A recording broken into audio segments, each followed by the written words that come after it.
ಹಾಸ್ಯ ಚಟಾಕಿಗಳನ್ನು ಹಾರಿಸುವಂಥದ್ದು. ಆದರೆ ಆ ವಿಷಯಕ್ಕೆ ಗಂಭೀರತೆಗೆ ಧಕ್ಕೆ ಬರದೇ ಇರೋ ರೀತಿಯಲ್ಲಿ ಅವರು ನಡೆಸ್ಕೊಡ್ತಾ ಇದ್ದಂಥದ್ದು. 2 ದಿನ ಒಬ್ಬರೇ ಅವಧಿ ತಗೊಳ್ಳುವಂಥ ತುಂಬ ಕಷ್ಟದ ಕೆಲಸ. ಹಾಗಾಗಿ ಅದು ತುಂಬ ಅವ್ರಿಗೆ ಸಾಮರ್ಥ್ಯ ಇತ್ತು ಮತ್ತು ವಿಚಾರನ ತುಂಬ ಸರಳವಾಗಿ ಹೇಳುವಂಥ ಇದು ಶಕ್ತಿ ಅವ್ರಿಗಿತ್ತು. ಹಾಗಾಗಿ ಅವರ ಕೃತಿಯನ್ನು ಇವತ್ತು ಕನ್ನಡಕ್ಕೆ ತಂದಿದ್ದಾರೆ ಕೃಷ್ಣ ಪ್ರಸಾದ್ ಪದಿಯವರು. ತುಂಬ ಚೆನ್ನಾಗಿ ಅನುವಾದ ಸಹಿತ ಮಾಡಿದ್ದಾರೆ. ಅಲ್ಲಿ ಪದ ಬಳಕೆ ಇರಬಹುದು, ನಮ್ಮ ಧರ್ಮ, ರಿಲಿಜನ್, ಮತ, ಈ ರೀತಿ ಪ್ರಾರಂಭದಿಂದ ಶುರುವಾಗಿ ಅನೇಕ ಪದ ಬಳಕೆಯನ್ನು ಅನುವಾದ ಮಾಡಬೇಕಾದ್ರೆ ಯಾವ ರೀತಿ ಎಚ್ಚರಿಕೆ ವಹಿಸಬೇಕು ಅನ್ನೋದನ್ನು ಸೇರಿಸಿ ತುಂಬ ಚೆನ್ನಾಗಿ ಅನುವಾದನೂ ಸಹಿತ ಮಾಡಿದ್ದಾರೆ. ಈಗ ನಾವು ಮುಖ್ಯ ಘಟ್ಟಕ್ಕೆ ಹೋಗೋದಾದರೆ, ನಾವು ಪುಸ್ತಕದಲ್ಲಿರುವಂಥ ಧರ್ಮ ಮತ್ತು ಸಂಸ್ಕೃತಿ ಆ ವಿಚಾರವನ್ನು ಸೇರಿಸ್ಕೊಂಡಾಗೆ ಒಟ್ಟಾರೆ ಆ ವಿಚಾರ ಬೇರೆ ಬೇರೆ ಕಡೆ ಬಂದಿರೋದನ್ನು ಸೇರಿಸಿ ನಮ್ಮ 3 ಜನ ವಿದ್ವಾಂಸರು ಅದ್ರ ಬಗ್ಗೆ ಬೆಳಕು ಚೆಲ್ತಾರೆ. ಮೊದಲಿಗೆ ಸೂರ್ಯಪ್ರಕಾಶ್ ಪಂಡಿತರು. ಒಟ್ಟು ಕಾರ್ಯಕ್ರಮ ಸ್ವರೂಪ ಒಂದ್ಸರಿ ಹೇಳೋದಾದರೆ, ಮೊದಲಿಗೆ ಮೂವರು ವಿದ್ವಾಂಸರು ಅವರ ವಿಚಾರಗಳನ್ನು ತಿಳಿಸ್ತಾರೆ. ಆನಂತರ ಒಂದು ಪ್ರಶ್ನೋತ್ತರ, ಅದು ಮುಗಿದ ನಂತರ ಸಭಿಕರಿಗೆ ಪ್ರಶ್ನೆ ಕೇಳುವಂಥ ಅವಕಾಶ ಇರುತ್ತೆ. ಮತ್ತು ಕೊನೆಯಲ್ಲಿ 3 ಕ್ಲೋಸಿಂಗ್ ರಿಮಾರ್ಕ್ಸ್ ಅಂತ ನಾವೇನು ಹೇಳ್ತೀವಿ, ಅದ್ರ ಮೂಲಕ ಕಾರ್ಯಕ್ರಮ ಮುಗಿಯುತ್ತೆ. ನಮ್ಮ ಪ್ರಶ್ನೆಗಳನ್ನು ಸಹಿತ ಮಾತಾಡೋದಕ್ಕೆ ಪ್ರಾರಂಭ ಮಾಡಿದಾಗಿಂದನೇ ನಮ್ಮ ಪ್ರಶ್ನೆಗಳನ್ನು ಸಹಿತ ಸಿದ್ಧಪಡಿಸ್ಕೊಳ್ತಾ ಇರ್ಬೋದು. ಸಂವಾದವನ್ನು ಆದಷ್ಟು ಉತ್ಕೃಷ್ಟವಾಗಿ, ಈ ಸಂವಾದದಿಂದ ಹೊಸ ವಿಚಾರಗಳು ಹೊಮ್ಮಿವೆ ಅನ್ನುವಂಥದ್ದು ನಮಗೆ ಕೊನೆಯಲ್ಲಿ ಅನಿಸೋ ರೀತಿಯಲ್ಲಿ ನಾವೆಲ್ಲರೂ ಮಾಡೋದು ನಮಗೆಲ್ಲರಿಗೂ ಜವಾಬ್ದಾರಿ ಇದೆ. ಹಾಗಾಗಿ ಮೊದಲಿಗೆ ಸೂರ್ಯಪ್ರಕಾಶ್ ಪಂಡಿತರು ವಚನಗಳನ್ನು ಹೇಳಿ ಹೇಳೋದಾದರೆ, ದಯವೇ ಧರ್ಮದ ಮೂಲವಯ್ಯ ಅಂತ ನಮ್ಮೆಲ್ಲರ ಮೇಲೆ ದಯ ಇಟ್ಟು ಧರ್ಮದ ಬಗ್ಗೆ ಪಂಡಿತರಿಗೆ ಮಾತಾಡಬೇಕು.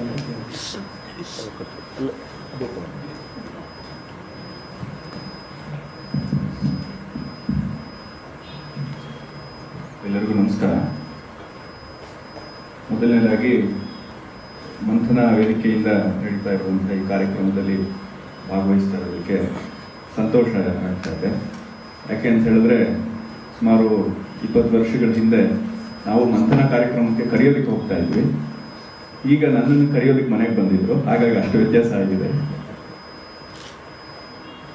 ಆಗ ಸುಮಾರು ವರ್ಷಗಳಿಂದ ಮಂಥನ ಚಿಂತಕರ ಮತ್ತು ಲೇಖಕರ ವೇದಿಕೆಯಾಗಿ ಸಾಕಷ್ಟು ಕೆಲಸಗಳನ್ನು ಮಾಡ್ತಾ ಬರ್ತಾ ಇದೆ. ಇಂಥ ವೇದಿಕೆಯಲ್ಲಿ ಒಂದು ಒಳ್ಳೆ ಪುಸ್ತಕದ ಬಗ್ಗೆ ಮಾತಾಡೋದಕ್ಕೆ ಅವಕಾಶ ಸಿಕ್ಕಿದೆ. ಹಾಗಾಗಿ ಸಂಬಂಧಪಟ್ಟ ಎಲ್ಲರಿಗೂ ಕೂಡ ನಾನು ಮೊದಲನೇದಾಗಿ ಧನ್ಯವಾದಗಳನ್ನು ಹೇಳ್ತಾ ಇದ್ದೀನಿ. ಇನ್ನು ಈ ಪುಸ್ತಕದ ಬಗ್ಗೆ ನಾನು ಆರಂಭದಲ್ಲಿ ಪುಸ್ತಕದ ಬಗ್ಗೆ ಒಂದು 5 ನಿಮಿಷ ಹೇಳಿ, ಆಮೇಲೆ ಅದರಲ್ಲಿರುವಂಥ ಕೆಲವೊಂದು ಕಾನ್ಸೆಪ್ಟ್ಗಳ ಬಗ್ಗೆ ನನ್ನ ಅನಿಸಿಕೆಯನ್ನು ಹೇಳಿ ನನ್ನ ಮೊದಲನೇ ಸುತ್ತಿನ ಈ ಮಾತನ್ನು ಮುಗಿಸ್ಬೋದು ಅಂತ ಅನ್ಕೊಂಡಿದ್ದೀನಿ. ವೃಷಾಂಕ್ ಭಟ್ ಹೇಳಿದ ಹಾಗೆ, ನಾವು ನಿತ್ಯ ಕೆಲವೊಂದು ಶಬ್ದಗಳನ್ನು ಬಳಸ್ತಾ ಇರ್ತೀವಿ, ಅದರ ಸರಿಯಾದ ಅರ್ಥ ಗೊತ್ತಿಲ್ಲದೆ ಸುಮಾರು ಸಲ ಅದನ್ನು ಬಳಸ್ತಾ ಇರ್ತೀವಿ. ಆ ಸರಿಯಾದ ಅರ್ಥ ಏನು, ಇದನ್ನು ಯಾರು ಹೇಳಬೇಕು ಅನ್ನುವಂಥದ್ದು ಒಂದು ಪ್ರಶ್ನೆ.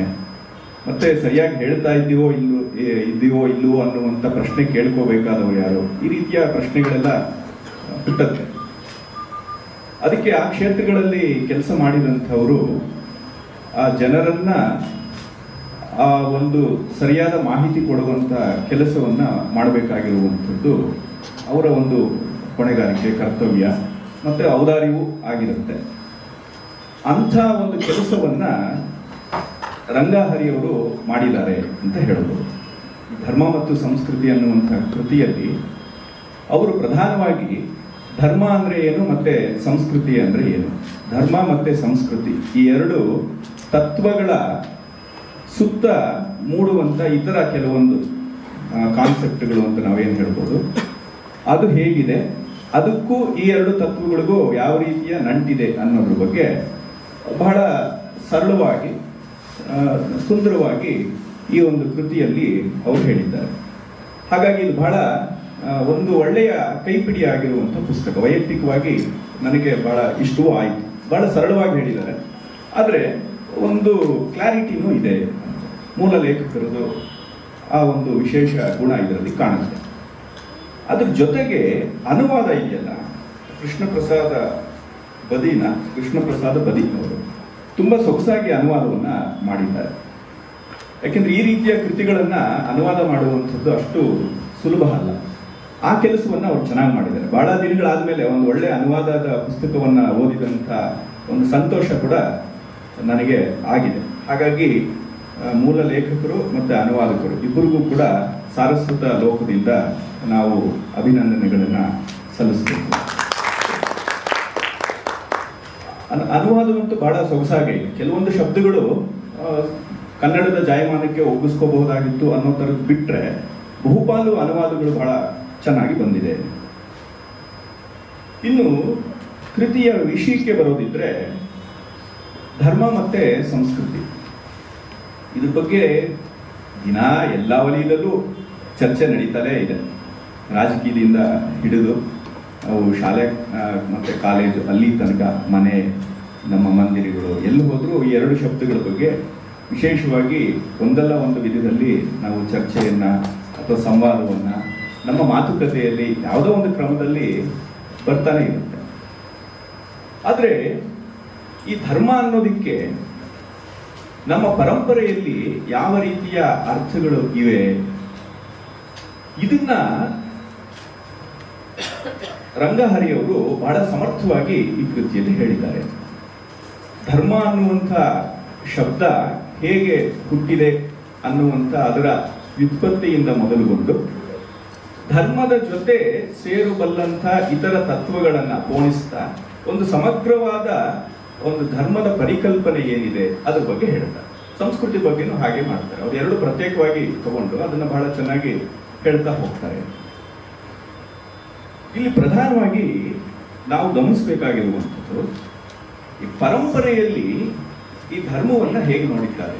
ವೇದಗಳಿಂದ ಮೊದಲುಗೊಂಡು ನಮ್ಮ ಶಾಸ್ತ್ರಗಳ ತನಕ ಆ ಧರ್ಮದ ವ್ಯಾಖ್ಯೆ ಯಾವ್ಯಾವ ಹಂತದಲ್ಲಿ ಯಾವ್ಯಾವ ರೂಪದಲ್ಲಿ ಅದು ಪ್ರಕಟವಾಗಿದೆ ಅನ್ನೋದನ್ನ ಬಹಳ ಚೆನ್ನಾಗಿ ಅವರು ಕೃತಿಯಲ್ಲಿ ಹೇಳ್ತಾ ಹೋಗ್ತಾರೆ. ಸಂಸ್ಕೃತಿ ಬಗ್ಗೆ ಕೂಡ ಅದೇ ಕೆಲಸವನ್ನ ಮಾಡಿದ್ದಾರೆ. ಇಲ್ಲಿ ಈ ಪುಸ್ತಕ ಚೆನ್ನಾಗಿದೆ ಅಂತ ಹೇಳಿದ್ದಾಯ್ತು. ಈ ಪುಸ್ತಕ ಯಾರಿಗೆ ಅನ್ನೋದು ಒಂದು ಪ್ರಶ್ನೆ. ಅದಕ್ಕೆ ಅವರಿಗೆ ಸ್ಪಷ್ಟವಾದಂಥ ಒಂದು ಕ್ಲಾರಿಟಿ ಇದೆ ಅಂತ ಅನ್ಸುತ್ತೆ. ಏನೂ ಪ್ರವೇಶ ಇಲ್ಲದೆ ಇರುವಂಥದ್ದು ಧರ್ಮ ಅನ್ನೋದ್ರ ಬಗ್ಗೆ ಅವ್ರಿಗೆ ಆಸಕ್ತಿ ಇದೆ, ಅದೇ ಅವರ ಒಂದು ಅರ್ಹತೆ ಈ ಪುಸ್ತಕಕ್ಕೆ. ಆ ಮಾನದಂಡವನ್ನು ಇಟ್ಕೊಂಡು ಏನೂ ಗೊತ್ತಿಲ್ಲ ಆದರೆ ಆಸಕ್ತಿ ಇದೆ ಅಂಥವರಿಗೆ ಅನುಕೂಲ ಆಗೋ ಥರ ಸಣ್ಣ ಸಣ್ಣ ಅಧ್ಯಾಯಗಳಲ್ಲಿ ಒಂದು ಸೋಪಾನ ಕ್ರಮದಲ್ಲಿ ಬರೀತಾರೆ. ಆ ಶಬ್ದದ ಅರ್ಥ, ಆಮೇಲೆ ಅದು ಎಲ್ಲೂ ಬಳಕೆ ಆಗುತ್ತೆ, ಅದು ಯಾವ ಕ್ರಮದಲ್ಲಿ ಬಳಕೆ ಆಗುತ್ತೆ, ಇದನ್ನ ಅವರು ಹಂತ ಹಂತವಾಗಿ ಹೇಳುವಂತ ಕ್ರಮ ಇದೆಯಲ್ಲ, ಅದು ಒಳ್ಳೆ ಟೆಕ್ಸ್ಟ್ ಬುಕ್. ಈ ವಿಷಯದ ಬಗ್ಗೆ ತುಂಬಾ ಪುಸ್ತಕಗಳು ಬಂದಿದೆ. ಇಂಗ್ಲಿಷಲ್ಲೂ ಸಾಕಷ್ಟಿವೆ, ಕನ್ನಡದಲ್ಲೂ ಬಂದಿವೆ, ಅನುವಾದಗಳಾಗಿ ಬಂದಿವೆ, ಸ್ವತಂತ್ರವಾಗಿ ಬರೆದಿರುವಂಥದ್ದಿದೆ, ಅದೆಲ್ಲನೂ ಇದೆ. ಆದರೆ ಮೊದಲು ಯಾವುದೋ ಒಂದು ಶುರು ಮಾಡಬೇಕಲ್ವ ಈ ವಿಷಯ ತಿಳ್ಕೊಳ್ಳೋದಕ್ಕೆ. ಅದಕ್ಕೆ ಪೂರಕವಾಗಿ ಈ ಪುಸ್ತಕ ಅಂತೂ ಬಹಳ ಸಮರ್ಥವಾಗಿ ಕೆಲಸ ಮಾಡುತ್ತೆ. ಅನುವಾದನೂ ಚೆನ್ನಾಗಿರೋದ್ರಿಂದ ನಮ್ಮ ಸುದೈವದಿಂದ, ಯಾಕೆಂದ್ರೆ ಈಗಿನ ಅನುವಾದಗಳು ಅಷ್ಟು ಚೆನ್ನಾಗಿರೋದಿಲ್ಲ. ಯಾಕೆಂದ್ರೆ ನಾನು ಪತ್ರಕರ್ತ ಆಗಿರೋದ್ರಿಂದ ನಾನು ದಿನನಿತ್ಯ 10 ಲೇಖನಗಳನ್ನ ನೋಡುವಂತ ಅನಿವಾರ್ಯತೆ ರಮೇಶ್ಗೂ ಗೊತ್ತು. ಭಾಷೆ ಬಗ್ಗೆ ಪತ್ರಿಕೆಗಳಲ್ಲಿ ಯಾವ ರೀತಿಯ ಹಂತಕ್ಕೆ ನಾವು ತಲುಪಿದ್ದೀವಿ ಅಂತ ಹೇಳಿ. ಇದ್ರ ಮಧ್ಯೆ ಈ ರೀತಿ ಒಂದು ಗಂಭೀರವಾದಂಥ ವಿಷಯದ ಬಗ್ಗೆ ಸೊಗಸಾದ ಅನುವಾದನೂ ಇರೋದ್ರಿಂದ ಧೈರ್ಯವಾಗಿ ನೀವುಗಳು ಯಾರು ಪೋಷಕರು, ಶಿಕ್ಷಕರು ಯಾರಿದ್ದೀರಿ, ಧರ್ಮ ಮತ್ತು ಸಂಸ್ಕೃತಿ ಬಗ್ಗೆ ಯಾರಿಗಾದ್ರೂ ತಿಳ್ಕೋಬೇಕು ಅನ್ನುವಂಥ ಆಸೆ ಇರುವಂಥವ್ರಿಗೆ ಖಂಡಿತವಾಗ್ಲೂ ರೆಕಮೆಂಡ್ ಮಾಡಬಹುದಾದಂಥ ಪುಸ್ತಕವಾಗಿ ಇದು ಹೊರಹೊಮ್ಮಿದೆ. ಇದು ಬಹಳ ಒಂದು ಸಂತೋಷ ಪಡುವಂಥ ಒಂದು ವಿಷಯ. ಆಮೇಲೆ ಇನ್ನು ಅದರ ವಿಷಯದ ಬಗ್ಗೆ ಕೆಲವೊಂದು ಸಂಗತಿಗಳ ಬಗ್ಗೆ ಕೇಳಬಹುದು ಅಂತ ಅನ್ಸುತ್ತೆ. ಇವರು ಮುಖ್ಯವಾಗಿ ಧರ್ಮವನ್ನ ಸಮಾಜಕ್ಕೆ ನಿಷ್ಠವಾಗಿ ಹೇಳುವಂತ ಒಂದು ಕ್ರಮ, ಮತ್ತೆ ಸಂಸ್ಕೃತಿಯನ್ನ ವ್ಯಕ್ತಿಗೆ ನಿಷ್ಠವಾಗಿ ಹೇಳುವಂಥದ್ದು ಒಂದು ಕ್ರಮ. ಪ್ರಧಾನವಾಗಿ ಆ ಎರಡು ರೀತಿಯಲ್ಲಿ ಅವರು ವಿಷಯವನ್ನು ಪ್ರತಿಪಾದನೆ ಮಾಡ್ತಾರೆ. ಅಂದ್ರೆ ಒಂದು ವ್ಯಷ್ಟಿ ಮತ್ತೆ ಸಮಷ್ಟಿ ಒಂದು ಇನ್ನೊಂದಕ್ಕೆ ಪೂರಕವಾಗಿರುವಂಥದ್ದು. ಅದು ಹೇಗೆ ಪೂರಕವಾಗಿ ಇದೆ, ಪೂರಕವಾಗಿ ಇರಬೇಕು, ಪೂರಕವಾಗಿ ಇಲ್ಲ ಅಂತ ಹೇಳಿದ್ರೆ ಯಾವ ಹಂತದಲ್ಲಿ ಅದು ಮಾರಕವಾಗಬಹುದು, ಆ ಸೂಕ್ಷ್ಮಗಳನ್ನೆಲ್ಲೂ ಕೂಡ ಅವರು ಬಹಳ ಚೆನ್ನಾಗಿ ವಿವರಣೆಯನ್ನ ಮಾಡ್ತಾರೆ. ಅದಕ್ಕೆ ಅವರು ಮಾಡ್ಕೊಂಡಿರುವಂತಹ ವ್ಯವಸ್ಥೆ ಇದೆಯಲ್ಲ, ಆ ಅಧ್ಯಾಯಗಳ ವ್ಯವಸ್ಥೆ, ಅದನ್ನು ನೋಡಿದ್ರು ಕೂಡ ನಮಗೆ ಅದು ಸ್ಪಷ್ಟವಾಗುತ್ತೆ ಅಂತ. ಧರ್ಮ ಶಬ್ದದ ವ್ಯುತ್ಪತ್ತಿ, ಧರ್ಮದ ಉಗಮ, ಧರ್ಮ ಶಬ್ದದ ಸಂಕ್ರಮಣ, ಧರ್ಮದ ಸಾಮೂಹಿಕತೆ, ಧರ್ಮ ಮತ್ತು ಕಾನೂನು, ಧರ್ಮ ಮತ್ತು ಪಂಥ, ಧರ್ಮ ಮತ್ತು ಅಧ್ಯಾತ್ಮ, ಧರ್ಮ ಸಂಕಟ, ಆಪದ್ಧರ್ಮ, ಧರ್ಮದ ಮುಕ್ತ ಸ್ವರೂಪ, ಈ ಶ್ರೇಷ್ಠ ಧರ್ಮಕ್ಕೆ ನಮನಗಳು, ಆ ಶ್ರೇಷ್ಠ ಧರ್ಮಕ್ಕೆ ನಮನಗಳು ಅಂತ ಕನ್ಕ್ಲೂಡ್ ಮಾಡ್ತಾರೆ. ಧರ್ಮದ ಬಗ್ಗೆ, ಸಂಸ್ಕೃತಿ ಬಗ್ಗೆ, ಸಂಸ್ಕೃತಿಯ ಕುರಿತಾದ ತಪ್ಪು ತಿಳುವಳಿಕೆ, ಸಂಸ್ಕೃತಿ ಶಬ್ದದ ವ್ಯುತ್ಪತ್ತಿ, ಸಂಸ್ಕೃತಿಯ ಸಾಧನಗಳು, ಸಂಸ್ಕೃತಿಯ ಸ್ರೋತ, ಸಂಸ್ಕೃತಿ ಮತ್ತು ಮತ, ಸಂಸ್ಕೃತಿ ಮತ್ತು ಸಭ್ಯತೆಗಳ ನಡುವಿನ ಸಂಬಂಧ, ಸಭ್ಯತೆಯ ಉತ್ಕ್ರಾಂತಿ, ಸಂಸ್ಕೃತಿ ಮತ್ತು ಸಭ್ಯತೆಯ ನಡುವಿನ ಅಂತರ, ಮಿಶ್ರ ಸಂಸ್ಕೃತಿ ಒಂದು ಅಪಶಬ್ದ, ಸಂಸ್ಕಾರ ಮತ್ತು ಬುದ್ಧಿ ಪ್ರಕ್ಷಾಳನ, ಹಿಂದೂ ಸಂಸ್ಕೃತಿಯ ವಿಶೇಷತೆಗಳು, ಹಿಂದೂ ಸಂಸ್ಕೃತಿಯ ವಿಶೇಷತೆಗಳು ಮತ್ತೆ ಉಪಸಂಹಾರ, ಇಷ್ಟು ಅವರು ಅಧ್ಯಾಯಗಳನ್ನು ಮಾಡಿದ್ದಾರೆ. ಯಾಕೆ ನಾನು ಇದು ಓದ್ದೆ ಅಂತ ಹೇಳಿದ್ರೆ, ನನ್ನ ಹತ್ರ ಮಾತಾಡೋದಕ್ಕೆ ವಿಷಯ ಇಲ್ಲ ಅಂತ ಸುಮ್ಮನೆ ಓದಿದ್ದಲ್ಲ, ನಿಮಗೆ ಪ್ರಶ್ನೆ ಕೇಳೋದಕ್ಕೆ ಅನುಕೂಲ ಆಗಲಿ ಅಂತ. ಈ ಎಷ್ಟೆಲ್ಲ ಆಯಾಮಗಳಲ್ಲಿ ನಿಮ್ಗೆ ಯೋಚನೆ ಮಾಡೋದಕ್ಕೆ ಸಾಧ್ಯ ಆಗಲಿ ಅಂತೇಳಿ ಅವರು ಎಷ್ಟು ಹಂತದಲ್ಲಿ ಆ ಧರ್ಮ ಮತ್ತು ಸಂಸ್ಕೃತಿಗಳನ್ನ ನೋಡಿದ್ದಾರೆ ಅನ್ನುವಂಥದ್ದು ಗೊತ್ತಾಗುತ್ತೆ. ಇದು ಬಹಳ ವಿಶೇಷವಾಗಿ ಇರುವಂಥದ್ದು. ಒಂದೆರಡು ಸ್ವಾರಸ್ಯಗಳನ್ನ ನಾನು ಇಲ್ಲಿ ಕೇಳಬಹುದು ಅಂತ ಅನ್ಸುತ್ತೆ. ಅವರು ಸಮಾಜ ಮತ್ತೆ ಸಮಾಜ ಈ ಎರಡಕ್ಕೂ ಇರುವಂಥ ವ್ಯತ್ಯಾಸ ಏನು ಅನ್ನೋದ್ರ ಬಗ್ಗೆ ಬಹಳ ಚೆನ್ನಾಗಿ ಹೇಳ್ತಾರೆ. ಈ ಸಮಾಜ ಅನ್ನುವಂಥದ್ದಕ್ಕೂ ಸಮಾಜ ಅನ್ನುವಂಥದ್ದಕ್ಕೂ ಅದು ಒಂದು ರೀತಿ ನಂಟಿದೆ. ಆದರೆ ಯಾವ ರೀತಿ ನಂಟು, ಆ ನಂಟಿನಿಂದ ಧರ್ಮ ಅಧರ್ಮಗಳ ನಿರ್ಧಾರ ಹೇಗಾಗತ್ತೆ ಅನ್ನೋದ್ರ ಬಗ್ಗೆ ಅವರು ಚೆನ್ನಾಗಿ ಹೇಳ್ತಾ, ಈ ಸಮಾಜ ಅನ್ನುವಂಥದ್ದು ಒಂದು ರೀತಿ ಸಮತ್ವದಿಂದ ಸಮತ್ವ ಅನ್ನುವಂಥದ್ದು ನಾವೀಗ ಸಮಾನತೆ ಅನ್ನುವಂಥ ಅರ್ಥದಲ್ಲಲ್ಲ, ಅಂದ್ರೆ ಒಂದೇ ಸ್ವಭಾವ ಒಂದೇ ಗುಣಗಳು ಇರುವಂಥದ್ದು ಅಂತ ತಗೊಂಡ್ರೆ ಆ ರೀತಿ ಹುಟ್ಟಿದಂಥದ್ದು ಎಲ್ಲವೂ ಕೂಡ ಸಮಾಜ ಅಂತ ಆಗತ್ತೆ ಅಂತ. ಅದು ಒಂದು ರೀತಿ ಪಶುಗಳ ಮಂದೆ ಇದ್ದ ಹಾಗೆ ಅಂತ. ಇನ್ನೊಂದು ಸಮಾಜ ಅನ್ನುವಂಥದ್ದು ಅದು ಹೇಗೆ ಅಂತ ಹೇಳಿದ್ರೆ ಅದು ಪ್ರಬುದ್ಧರ ಒಂದು ಸಂಘ ಇದ್ದ ಹಾಗೆ.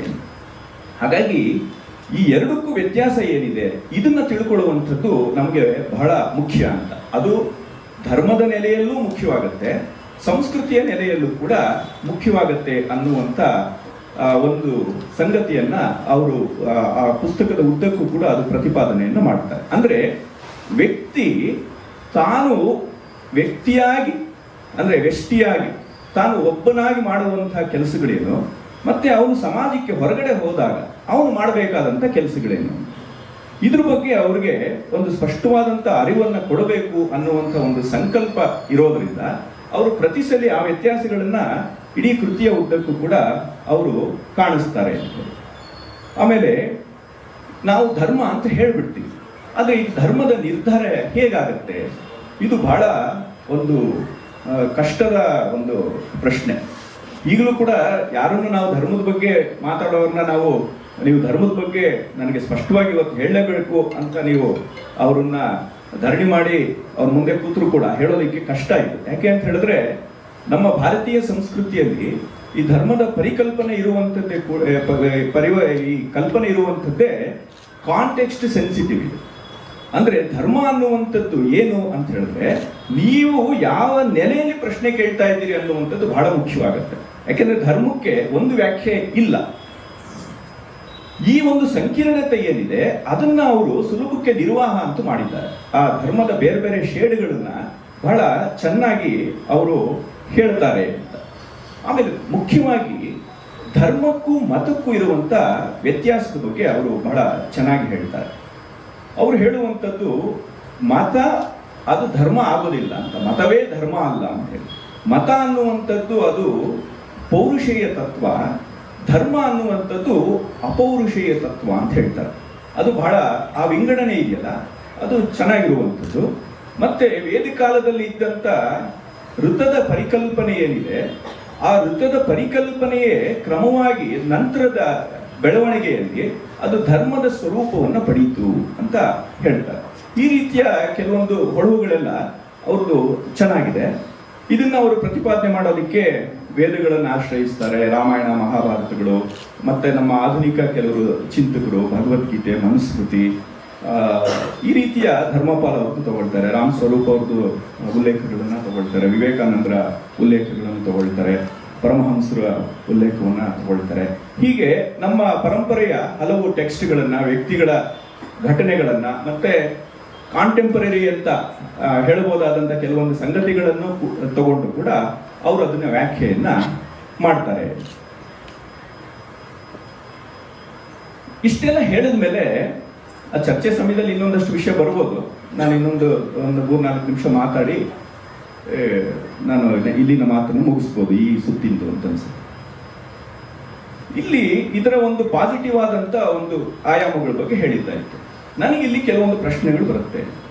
ಯಾವ ರೀತಿ ಪ್ರಶ್ನೆಗಳದು ಅಂತ ಹೇಳಿದ್ರೆ, ಈಗ ನಾವು ಧರ್ಮ ಮತ್ತೆ ಸಂಸ್ಕೃತಿ ಅಂತ ಹೇಳಿದ ಕೂಡಲೇ ಅದು ಬರವಣಿಗೆ ಇರಬಹುದು, ನಮ್ಮಗಳ ಬರವಣಿಗೆ ಇರಬಹುದು, ಅಥವಾ ಮಾತಿರಬಹುದು. ಇದೆಲ್ಲವೂ ಕೂಡ ಯಾವಾಗಲೂ ಅದು ಟೆಕ್ಸ್ಟ್ ನಿಷ್ಠವಾಗಿ ಇರುತ್ತೆ ಅಂತ.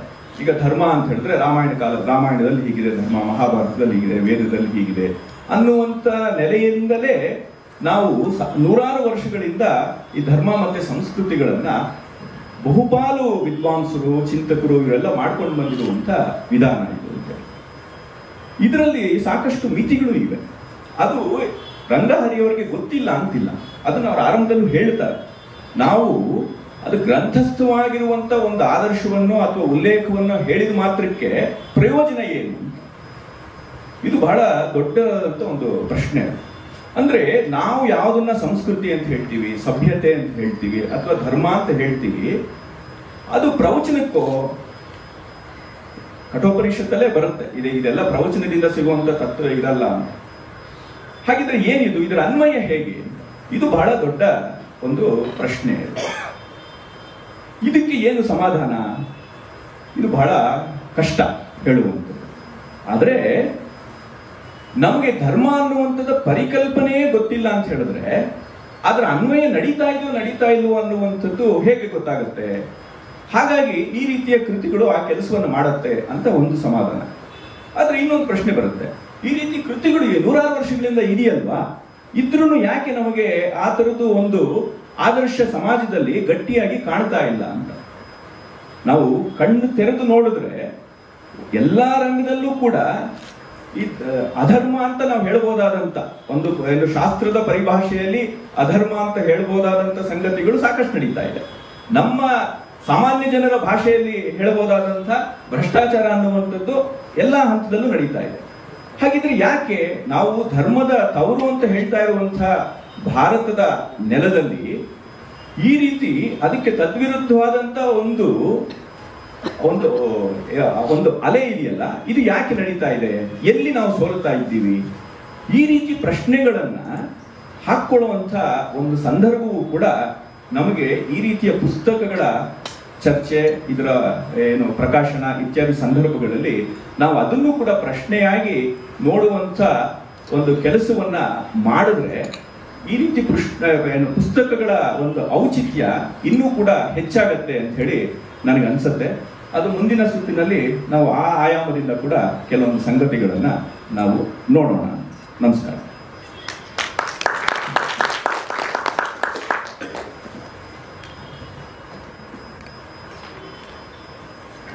ಪಂಡಿತರು ಧನ್ಯವಾದ.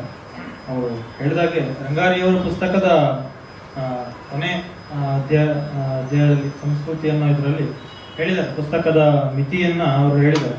ಸಹಸ್ರಾರು ವರ್ಷಗಳ ಇತಿಹಾಸವಿರುವ ಹಿಂದೂ ಸಂಸ್ಕೃತಿಯನ್ನು ಸಮಗ್ರವಾಗಿ ಪ್ರಸ್ತುತಪಡಿಸುವುದು ಸಾಧ್ಯವಿಲ್ಲದ ಮಾತು. ಹಿಂದೂ ಸಂಸ್ಕೃತಿಯ ಕುರಿತಾದ ಪಕ್ಷಿ ನೋಟವಿದು ಎನ್ನಬಹುದು ಅನ್ನೋದನ್ನು ಅವರು ಪಂಡಿತರು ಹೇಳಿದಾಗೆ ಅವರಿಗೆ ಪುಸ್ತಕದ ಬರೆಯುತ್ತಾರಂಥ ಸಂದರ್ಭದಲ್ಲಿ ಅದರ ಮಿತಿಯನ್ನು ಸಹಿತ ಅವರು ಲೇಖಕರು ಸ್ವತಃ ಅದನ್ನು ಹೇಳಿದ್ದಾರೆ. ಧನ್ಯವಾದ. ಈಗ ಆರತಿಯವರು ತಮ್ಮ ವಿಚಾರ ಪ್ರಸ್ತುತ.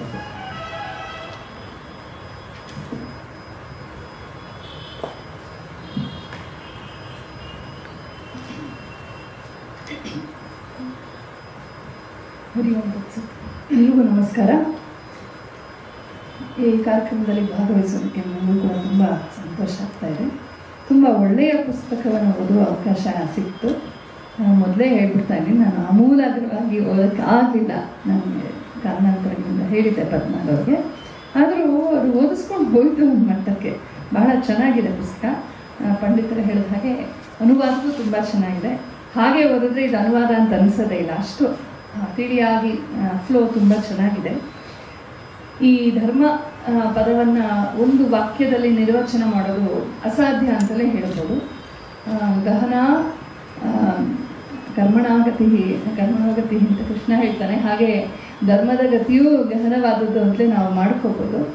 ಯಾಕೆ ಅಂದರೆ ಇದು ಒಂಥರ ಅಬ್ಸ್ಟ್ರಾಕ್ಟ್, ಅಮೂರ್ತವಾದಂಥ ಒಂದು ತತ್ವ. ಅದನ್ನು ಜೀವನಕ್ಕೆ ನಾವು ಅನ್ವಯ ಮಾಡ್ಕೋಬೇಕು. ತತ್ಪೂರ್ವದಲ್ಲಿ ಋತಪ್ರಜ್ಞೆಯನ್ನು ಪಡಿಬೇಕು. ನಮ್ಮ ಡಾಕ್ಟರ್ ಗಣೇಶ್ ಅವರ ಪುಸ್ತಕ ಒಂದಿದೆ, ಸಾಮಾನ್ಯ ಧರ್ಮ ಅಂತ, ಪಂಡಿತರೇ ಪರಿಚಯ ಮಾಡಿಸಿದ್ದೆ ಸುಮಾರು ವರ್ಷದ ಹಿಂದೆ. ತುಂಬ ಚೆನ್ನಾಗಿದೆ, ಅದನ್ನು ಕೂಡ ನೋಡ್ಬೋದು. ಅದು ತುಂಬ ಪ್ರೌಢವಾಗಿ ವಿದ್ವತ್ಪೂರ್ಣವಾಗಿದೆ. ಚಿಕ್ಕ ಪುಸ್ತಕ ಆದರೂ ತುಂಬ ಚೆನ್ನಾಗಿ ಧರ್ಮದ ಪರಿಭಾಷೆಗಳನ್ನು, ಧರ್ಮದ ನಿರ್ವಚನಗಳನ್ನೆಲ್ಲ ಅಲ್ಲಿ ಸಂಗ್ರಹವಾಗಿ ಹೇಳಿದ್ದಾರೆ. ಈ ಧರ್ಮ ಅಂತನ್ನುವ ಒಂದು ಕಲ್ಪನೆ ಏನಿದೆ, ವ್ಯಷ್ಟಿ ಮತ್ತು ಸಮಷ್ಟಿ ಎರಡೂ ನೆಲೆಯಲ್ಲಿ ನೋಡ್ತಾ ಹೋಗಬೇಕಾಗತ್ತೆ. ಅದಕ್ಕೆ ಋತಪ್ರಜ್ಞೆ ತುಂಬ ಬೇಕು. ಈ ಪುಸ್ತಕದಲ್ಲೂ ಕೂಡ ಅದನ್ನು ಅವರು ಟಚ್ ಮಾಡಿದ್ದಾರೆ. ಋತ ಅನ್ನುವ ಹೆಸರು ಮೂಲದಲ್ಲಿತ್ತು, ಕಾಲಾಂತರದಲ್ಲಿ ಧರ್ಮವಾಯಿತು ಅಂತ. ಗಣೇಶ್ ಅವರು ಅದಕ್ಕಿಂತ ಸ್ವಲ್ಪ ಸ್ಪಷ್ಟನೆ ಕೊಡ್ತಾರೆ. ಋತ ಸತ್ಯ ಧರ್ಮಗಳು ಅಂತ. ನಮ್ಮ ಕಾಂಪ್ರಹೆನ್ಷನ್, ಅದನ್ನು ಅರ್ಥ ಮಾಡಿಕೊಳ್ಳುವ ನೆಲೆಯಲ್ಲಿ ನಮ್ಮ ಮನಸ್ಸು ಶುದ್ಧವಾಗಿರ್ಬೇಕು. ಮೊದಲನೇದಾಗಿ ಯಾವ ಪ್ರಿಜುಡಿಸಸ್ಸು, ಅಜೆಂಡಾ, ಅದು ಇದು ಏನೂ ಇರಬಾರ್ದು. ಜಿಜ್ಞಾಸೆ ಪ್ರಾಮಾಣಿಕವಾಗಿರಬೇಕು. ಆ ಒಂದು ಜಿಜ್ಞಾಸೆ ಬಹಿರಂಗದಲ್ಲೂ ಅಂತರಂಗದಲ್ಲೂ ಒಂದು ಪಾಕ ಹೊಂದಿದಾಗ, ನಮ್ಮ ದೃಷ್ಟಿ ಪರಿಪೂರ್ಣವಾದಾಗ ನಮಗೆ ಗ್ರಾಹ್ಯವಾಗುವಂಥದ್ದು ಋತ. ಆ ಋತವು ವಾಚಿಕ ರೂಪವನ್ನು ತಾಳಿದಾಗ ಅದು ಸತ್ಯವಾಗುತ್ತೆ. ಅದೇ ನಮ್ಮ ಜೀವನದಲ್ಲಿ ನಾವು ಕ್ರಿಯಾರೂಪಕ್ಕೆ ತಂದಾಗ ಧರ್ಮ ಅಂತ ಅನಿಸ್ಕೊಡುತ್ತೆ. ಋತ ಸತ್ಯ ಧರ್ಮಗಳು 3 ಧರ್ಮದ ರೂಪಗಳೇ ಅಂತ ಅಲ್ಲಿ ತುಂಬ ಚೆನ್ನಾಗಿ ಹೇಳ್ತಾರೆ. ಈ ಧರ್ಮದ ಬಗ್ಗೆ ಒಂದು ಪುಸ್ತಕ ಬರೆಯೋದೇ ಒಂದು ದೊಡ್ಡ ಸಾಹಸ ಮಾಡಿದ್ದಾರೆ ಅಂತ ಹೇಳ್ತೀನಿ. ಏಕೆಂದರೆ ಅದು ಹೇಗೆ ಬರೆದ್ರೂ ಏನೋ ಬರ್ದಾಗಿಲ್ವಲ್ಲಪ್ಪ, ಇದನ್ನು ಹೇಳೋಕ್ಕಾಗಿಲ್ಲ, ಅದನ್ನು ಹೇಳೋಕ್ಕಾಗಿಲ್ಲ ಅಂತ ಅನಿಸುತ್ತೆ. ಮತ್ತು ಯಾವುದೋ ಒಂದು ಮತಪಂಥವನ್ನೇ ಅಲ್ಲಿ ಹೆಚ್ಚಾಗಿ ಹೇಳಿದ್ರು ಅದು ಒಂದು ಸಮಸ್ಯೆ ಆಗುತ್ತೆ, ಹೇಳದೆ ಹೋದರೂ ಸಮಸ್ಯೆ ಆಗುತ್ತೆ. ಹೀಗೆ ಒಂದು ಭಾಳ ಹೋಲಿಸ್ಟಿಕ್ ವ್ಯೂ ಇಟ್ಕೊಂಡು ಇವರು ಹೇಳಿರೋದು ತುಂಬ ಸಂತೋಷವಾಗುತ್ತೆ. ಮತ್ತು ಹಾಗೆ ಅವ್ರು ಹೇಳಿದ ಹಾಗೆ ಸಮಾಜ ಭಾಳ ಚೆನ್ನಾಗಿದೆ ಆ ಚರ್ಚೆ ತಂದದ್ದು. ಮತ್ತು ಅವರು ನನಗೆ ಇಷ್ಟ ಆಗಿದ್ದೇನೆಂದರೆ ಅವರು ತಿರುಕುರಳ್ ಕೂಡ ಟಚ್ ಮಾಡಿದ್ದಾರೆ. ತಿರುಕುರಳ್ ತಮಿಳುನಾಡುವಿನ ಬಹಳ ಪ್ರಸಿದ್ಧವಾದಂಥ ಇದು ಒಂದು ನೀತಿ ಅಥವಾ ಧರ್ಮ ಸಾಹಿತ್ಯ ಅಂತ ಹೇಳ್ಬೋದು. ಇವತ್ತು ಈ ದ್ರಾವಿಡ ಮೂಮೆಂಟ್ ಅಂತ ಏನಿದೆ ಅದು ಸಾಕಷ್ಟು ತಮಿಳ್ ಸಂಸ್ಕೃತಿಯನ್ನು ಮೂಲ ಭಾರತೀಯ ಸಂಸ್ಕೃತಿಯಿಂದ ಬೇರ್ಪಡಿಸುವಂಥ ಸಾಕಷ್ಟು ಕಿತಾಪತಿ ಮಾಡ್ತಾನೇ ಇದ್ದಾರೆ, ಒಂದಿಷ್ಟು ಸಫಲರೂ ಆಗಿದ್ದಾರೆ. ಈ ತಿರುಕುರಳಲ್ಲಿ ಏನಿದೆ ಅನ್ನೋದನ್ನ ಬಹಳ ಚೆನ್ನಾಗಿ ಸರಳವಾಗಿ ಬಿಚ್ಚಿಡ್ತಾರೆ. ಧರ್ಮಾರ್ಥ ಕಾಮ ಮೋಕ್ಷಗಳ ಮೀಮಾಂಸೆಯಲ್ಲಿ ನಡೆಯುತ್ತೆ. ಅದಕ್ಕೆ ಅಪ್ಪಟ ತಮಿಳ್ ಹೆಸರುಗಳನ್ನು ಕೊಡ್ತಾರೆ. ಅರಂ ಅಂದರೆ ಧರ್ಮ, ಪೋರುಳ್ ಅಂತಂದರೆ ಅರ್ಥ, ಇಂಬಂ ಅಂತಂದರೆ ಅದು ಕಾಮ ಅಂತ, ಮತ್ತು ವೀರು ಅಂತಂದರೆ ಮೋಕ್ಷ. ಹೀಗೆ ಧರ್ಮಾರ್ಥ ಕಾಮ ಮೋಕ್ಷಗಳ ಚರ್ಚೆಯೇ ಅಲ್ಲಿ ಆಗಿರುವಂಥದ್ದು. ಅಲ್ಲಿ ಬರುವಂಥ ಧರ್ಮದ ಒಂದು ಹಲವಾರು ಮಾತುಗಳೇನಿದೆ ಅದನ್ನೆಲ್ಲ ತುಂಬ ಸಂಗ್ರಹವಾಗಿ ಹೇಳ್ತಾರೆ. ಅವುಗಳನ್ನು ಗಮನಿಸಿದಾಗ ವೇದದಿಂದ ಹಿಡಿದು ಇಂದಿನವರೆಗೂ, ಪ್ರಾಜ್ಞರ ಅನುಭೂತಿಯವರೆಗೂ, ಅಲ್ಲಿಂದ ಇಲ್ಲಿಯವರೆಗೂ ಒಂದು ಅವಿಸ್ಯೂತವಾಗಿ ಧರ್ಮದ ವಿಚಾರ ಪ್ರವಾಹ ನಡೆದು ಬಂದಿದೆ, ಧರ್ಮದ ಆಚರಣೆ ನಡೆದು ಬಂದಿದೆ. ಧರ್ಮಕ್ಕೆ 2 ರೂಪಗಳು. ಬರೀ ಥಿಯರಿಯಲ್ಲೇ ಉಳ್ಕೊಂಡ್ಬಿಡೋದು ಸುಲಭ, ಎಲ್ಲರೂ ಮಾತಾಡೋಕ್ಕೆ ನಮಗೆ ಸುಲಭವೇ ಆಗುತ್ತೆ. ಅನ್ವಯ ಮಾಡಿದಾಗ ಜೀವನದಲ್ಲಿ ಆಗ ಅದೇ ಕ್ಷಮೆ, ಅದೇ ದಯೆ, ಅದೇ ಪ್ರೀತಿ, ಅದೇ ಔದಾರ್ಯ ದೊಡ್ಡ ಚಾಲೆಂಜ್ ಆಗಿಬಿಡುತ್ತೆ. ಹಾಗಾಗಿ 2 ನೆಲೆಯಲ್ಲಿ ಧರ್ಮವನ್ನು ಆಚರಿಸಬೇಕು. ಇವರು ಅದನ್ನು ಚೆನ್ನಾಗಿ ಹೇಳ್ತಾರೆ. ಹೇಗೆ ಒಂದು ಆಯತನ ಬೇಕು ಅಂತ, ನಾನು ಸಿಂಪಲಾಗಿ ಹೇಳೋದಾದರೆ ನಂಗೆ ನೀರು ಬೇಕು ಅಂದರೆ ಆ ಬಾಟ್ಲು ಬೇಕಾಗುತ್ತೆ. ಹಾಗೆ ಒಂದು ಬಾಟ್ಲ್, ಅದಕ್ಕೆ ಒಂದು ವೆಹಿಕಲ್, ಒಂದು ಅದನ್ನು ಹಿಡಿಯುವಂಥ ಒಂದು ಸಂಸ್ಕೃತಿಯ ಶುಗರ್ ಕೋಟಿಂಗ್ ಅಂತ ಏನು ಹೇಳ್ತೀವಿ ಅದು ಬೇಕಾಗತ್ತೆ ನಮಗೆ. ಹಾಗಾಗಿ ಒಂದನ್ನು ಬಿಟ್ಟು ಇನ್ನೊಂದಿಲ್ಲ. ಕೇವಲ ವಿಚಾರ ಮಟ್ಟದಲ್ಲಿ ಧರ್ಮ ಉಳಿದ್ರೂ ಕಷ್ಟ. ಅದು ಕೇವಲ ತತ್ವ ಜಿಜ್ಞಾಸೆಗಾಯಿತು. ಆದರೆ ಜೀವನದಲ್ಲಿ ಅನ್ವಯಕ್ಕೇನಾಯಿತು? ಅನ್ವಯದಲ್ಲೂ ಬೇಕಲ್ವಾ?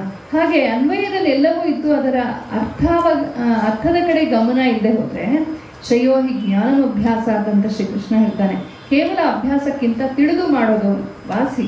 ಆದರೆ ಜ್ಞಾನಾತ್ ಧ್ಯಾನಂ ವಿಶಿಷ್ಯತೆ, ಇನ್ನೂ ಒಳಹೊಕ್ಕು ಅಂತರ್ದೃಷ್ಟಿ ಬೆಳೆಸ್ಕೊಂಡು ತತ್ವದ ಕಡೆಗೆ ತೈಲಧಾರೆಯಂತೆ ಹೋಗುವ ಧ್ಯಾನ ಇನ್ನೂ ಶ್ರೇಷ್ಠ. ಇದಿಷ್ಟು ಆದಮೇಲೆ ನಾನು ಮಾಡಿದೆ, ನಾನು ಧ್ಯಾನ ಮಾಡಿದೆ, ನಾನು ಧರ್ಮಿಷ್ಠ, ನಾನು ಹಾಗೆ ಹೀಗೆ ಅಂತ ಆ ನಾನು ಅನ್ನೋದೇ ಮತ್ತೆ ಕೂಗಾಡ್ತಿರುತ್ತಲ್ಲ.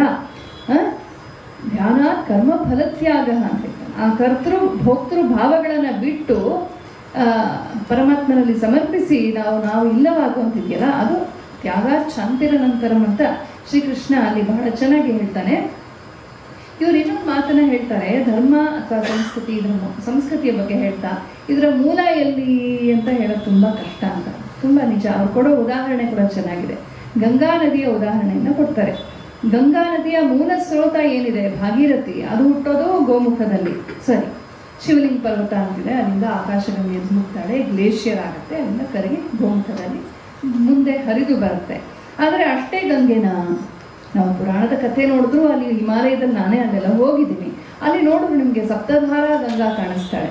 ಅಲ್ಲಿ ಅಕ್ಕಪಕ್ಕದಲ್ಲಿ ಈ ಕಡೆ ಆ ಕಡೆ ಸೇರಿ 7 ಮುಖ್ಯವಾದ ಪ್ರವಾಹಗಳು, ಅದರಲ್ಲಿ ಮುಖ್ಯವಾದದ್ದು ಭಾಗೀರಥಿ. ಇದಕ್ಕೆ ಹೋಗ್ತಾ ಹೋಗ್ತಾ ಎಷ್ಟು ಸ್ರೋತಗಳು ಸೇರ್ಕೊಳ್ಳುತ್ತೆ. ನಮಗೆ ಗೊತ್ತಿರೋ ಹಾಗೆ ಚಾರ್ಧಾಮ್ ಹೋಗಿರೋರೆಲ್ಲ ಗೊತ್ತೇ ಇದೆ, ಅಲಕನಂದ, ಮಂದಾಕಿನಿ ಮುಂತಾದಂಥವು ಸೇರ್ತಾ ಸೇರ್ತಾ ಸೇರ್ತಾ ಸುಮಾರು ಅದು ಗಂಗಾ ಸಾಗರಕ್ಕೆ ಹೋಗುವವರೆಗೂ ಅಲ್ಲಿ ನದಿಗಳು, ಉಪನದಿಗಳು, ಸಣ್ಣ ಸಣ್ಣ ತೊರೆಗಳು ಸೇರ್ತಾನೆ ಇರುತ್ತೆ. ಮಳೆ ನೀರು ಸೇರ್ಕೊಳತ್ತೆ. ನಾವೆಲ್ಲೋ ಒಂದು ಬಕೆಟ್ ನೀರು ಎತ್ಕೊಂಡು ಹಾಕಿದ್ರೆ ಅದು ಸೇರಿರುತ್ತೆ. ಚಿಕ್ಕದೋ ದೊಡ್ಡದೋ, ಒಟ್ಟಿನಲ್ಲಿ ಗಂಗಾ ಧಾರೆಗೆ ಎಷ್ಟೋ ವಿಚಾರಗಳು, ಎಷ್ಟೋ ನೀರಿನ ಮೂಲಗಳು ಸೇರೋ ಹಾಗೆ ಸಂಸ್ಕೃತಿಯಲ್ಲೂ ಕೂಡ ಈ ದೇಶ ಕಾಲಗಳ ಮತ್ತು ಎಷ್ಟೋ ವರ್ಷಗಳ ಪಾಕದಿಂದ ಬಂದದ್ದು ಎಲ್ಲವೂ ಸೇರ್ಕೊಂಡದು ರೂಪುಗೊಳ್ತಾನೇ ಇರುತ್ತೆ. ಮತ್ತು ಇವತ್ತಿಗೂ ಅದು ಗಂಗೆ ಡೈನಮಿಕ್. ಅದು ಈಗ ನಾನು ಗಂಗೆನ ಮುಟ್ಟಿದೆ ಅಂತಂದರೆ 5 ನಿಮಿಷಕ್ಕೆ ಕೆಲವೇ ಕ್ಷಣಗಳಲ್ಲಿ ಮತ್ತೆ ಮುಟ್ಟಿದಾಗ ಆ ನದಿ ನೀರು ಹರಿದು ಹೋಗಿ ಆಯಿತು. ಗಂಗೆ ಅದೇ ಆದರೂ ಕೂಡ ಅದು ನಿತ್ಯ ನವೀನ ಇನ್ನೊಂದು ಬಂದ ಆಯಿತು. ಈ ಬದಲಾವಣೆ ಏನಿದೆ, ಈ ನಿರಂತರವಾದ ಪ್ರವಾಹ, ಮುಂದೆ ಹೋಗಲಿಕ್ಕೆ, ಇದನ್ನು ನಾವು ವಿಶೇಷವಾಗಿ ಗಮನದಲ್ಲಿ ಇಟ್ಕೊಳ್ದೆ ಹೋದರೆ ಸಂಸ್ಕೃತಿ, ಮತ, ಧರ್ಮ ಎಲ್ಲವನ್ನು ಒಂಥರ ಸ್ಟಾಗ್ನೆಂಟಾಗಿ ನೋಡ್ತೀವಿ. ನಾವು ಫುಲ್ ಸ್ಟಾಪ್ ಹಾಕಿ ನೋಡಕ್ಕೆ ಹೋಗ್ತೀವಿ. ನಾನು ಗಮನಿಸಿರೋ ಹಾಗೆ ಸನಾತನ ಧರ್ಮದಲ್ಲಿ ಫುಲ್ ಸ್ಟಾಪ್ ಇಲ್ಲ, ಕಾಮ ಇದೆ ಅಷ್ಟೇ. ಕಾಮ ಹಾಕ್ಬೋದು, ಅಥವಾ ಫುಲ್ ಸ್ಟಾಪ್ ಬಂದರೆ ಡಾಟ್ ಡಾಟ್ ಡಾಟ್ ಹಾಕಬೇಕು, ಮುಂದುವರಿಯಲಿದೆ ಅಂತ. ಈ ರೀತಿ ಪ್ರಕೃತಿಯ ಜೊತೆಗೆ ಹೋಗುವಂಥದ್ದೇ ನಿಜವಾದ ಧರ್ಮ, ಸಂಸ್ಕೃತಿ, ಮತವಾಗುತ್ತೆ.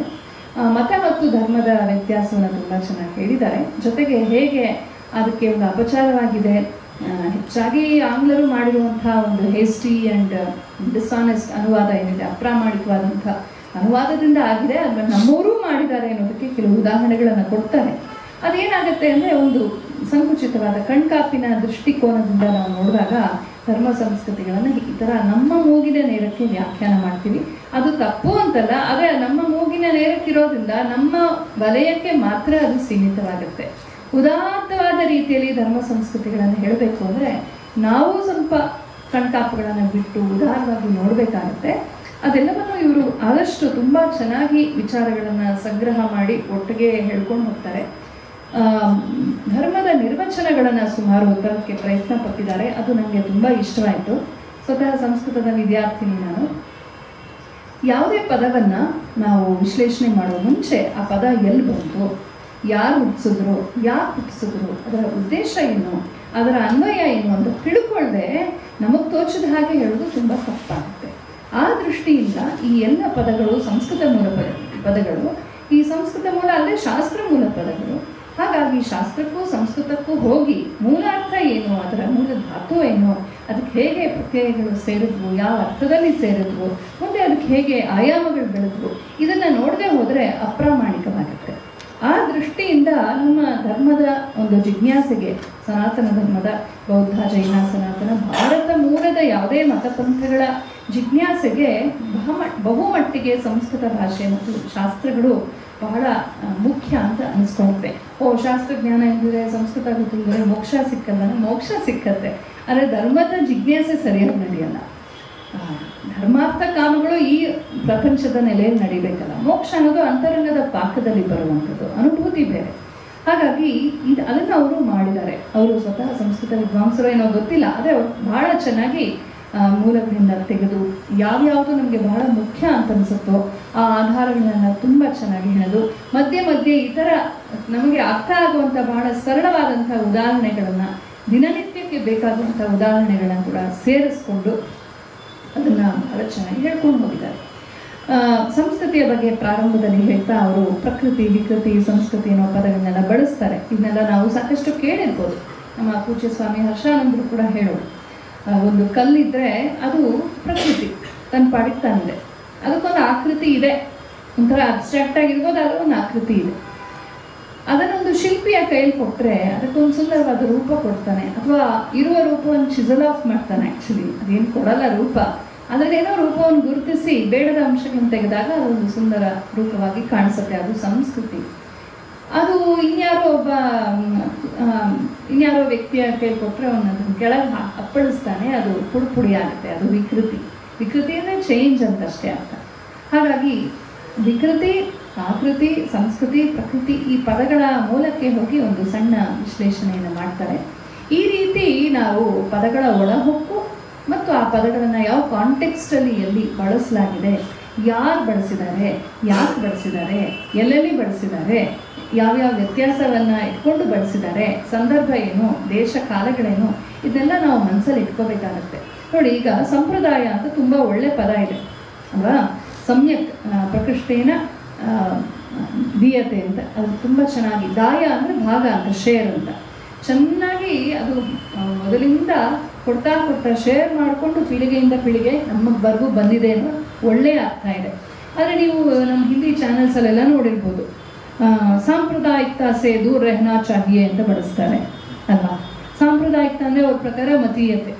ಮತೀಯತಾ ಅನ್ನೋ ಪದ ಹೋಗ್ಬಿಟ್ಟು ಯಾರೋ ಒಬ್ರು ಸಾಂಪ್ರದಾಯಿಕ ಅಂತ ತಂದ್ಬಿಟ್ರು ಅಲ್ಲಿ. ಹಾಗಾಗಿ ಎಡವಟ್ಟಾಗೋಯ್ತು. ಈಗ ನಾವೇನಾದ್ರು ಸಂಪ್ರದಾಯ ಅಂತ ಮಾತಾಡೋಕ್ಕೆ ಕಷ್ಟ ಆಗುತ್ತೆ ಅಲ್ಲಿ. ಈಗ ಧರ್ಮ ನಿರಪೇಕ್ಷ ಅಂತ ಮಾಡ್ಕೊಡ್ಸಿದಾರಲ್ಲ, ಮತ ನಿರಪೇಕ್ಷ ಅಂತ.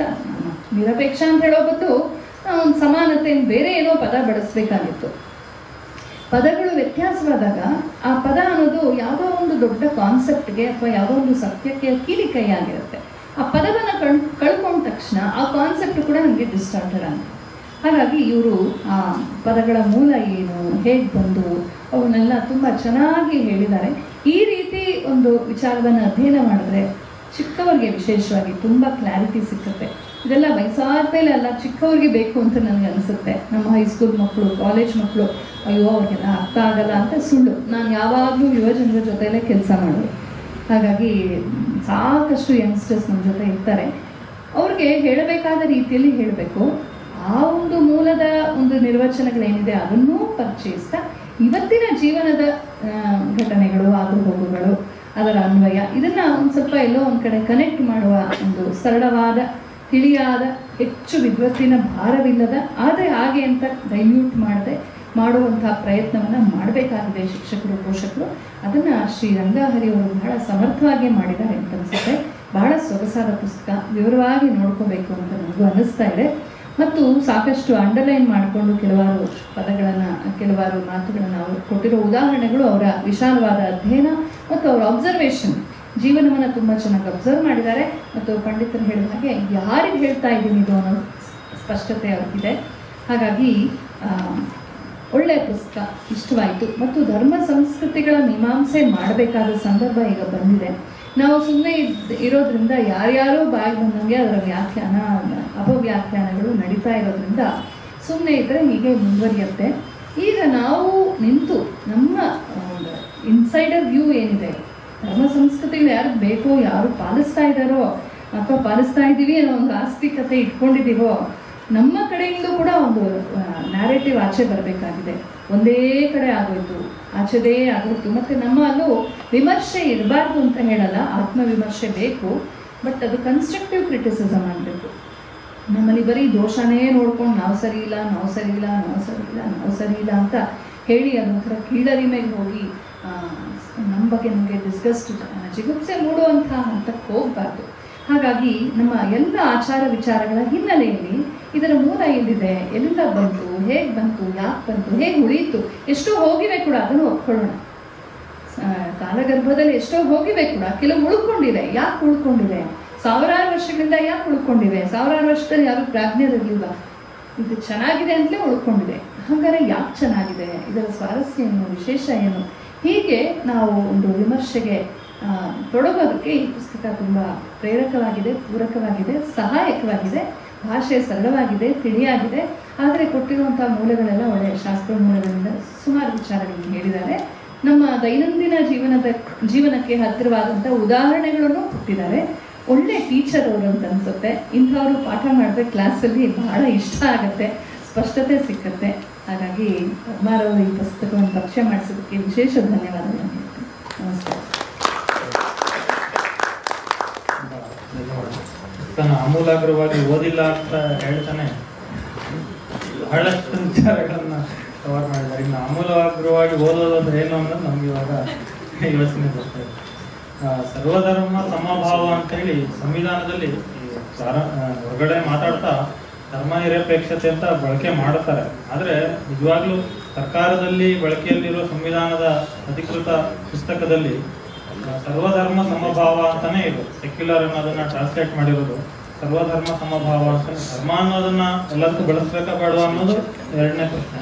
ಆದರೆ ಎಕ್ಸ್ಕ್ಲೂಸಿವ್ ಇಲ್ಲ ಸಂವಿಧಾನದ ಅಧಿಕೃತ ಪೀಠಿಕೆಯಲ್ಲಿ. ಇನ್ಕ್ಲೂಸಿವ್ ಅನ್ನೋದು ಇದೆ. ಆದರೆ ಹೊರಗೆ ಸಾಮಾನ್ಯವಾಗಿ ಬಳಸುವಂಥವ್ರು ಅದನ್ನ ಎಕ್ಸ್ಕ್ಲೂಸಿವ್ನೆಸ್ ಅನ್ನೋ ರೀತಿ ಬಳಸ್ತಾ ಇದ್ದಾರೆ. ಅದನ್ನು ನಾವು ಹೆಚ್ಚು ಬಳಸಿದ್ರೆ ಅದು ಬಳಕೆಗೆ ಬರುತ್ತೆ ಅಂತ ಅನ್ಸುತ್ತೆ. ತುಂಬ ಧನ್ಯವಾದ.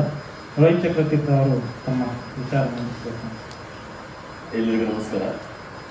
ಮೊದಲನೇದಾಗಿ ಈ ಪುಸ್ತಕವನ್ನ ಓದುವ ಹಾಗೆ ಮಾಡಿದ ಎಲ್ಲರಿಗೂ ನಾನು ಧನ್ಯವಾದಗಳನ್ನು ಕೊಡಬೇಕು. ಯಾಕಂದ್ರೆ ತುಂಬಾ ಹಿಂದೆ ನೋಡಿದ್ದೆ ಸೋಷಿಯಲ್ ಮೀಡಿಯಾದಲ್ಲಿ ಈ ಪುಸ್ತಕದ ಕವರ್ ನಾನು ನೋಡಿದ್ದೆ, ಬಂದಿತ್ತು ಅಂತ ಗೊತ್ತಿತ್ತು. ಆದರೆ ಆಮೂಲಾಗ್ರವಾಗಿ ಅದನ್ನ ನಾನು ಗಮನಿಸಿರಲಿಲ್ಲ.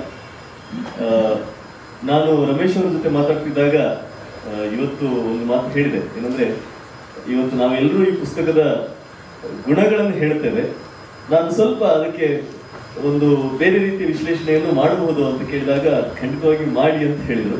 ಆ ಒಂದು ಸ್ವಾತಂತ್ರ್ಯವನ್ನು ನಾನು ತಗೊಳ್ತೇನೆ.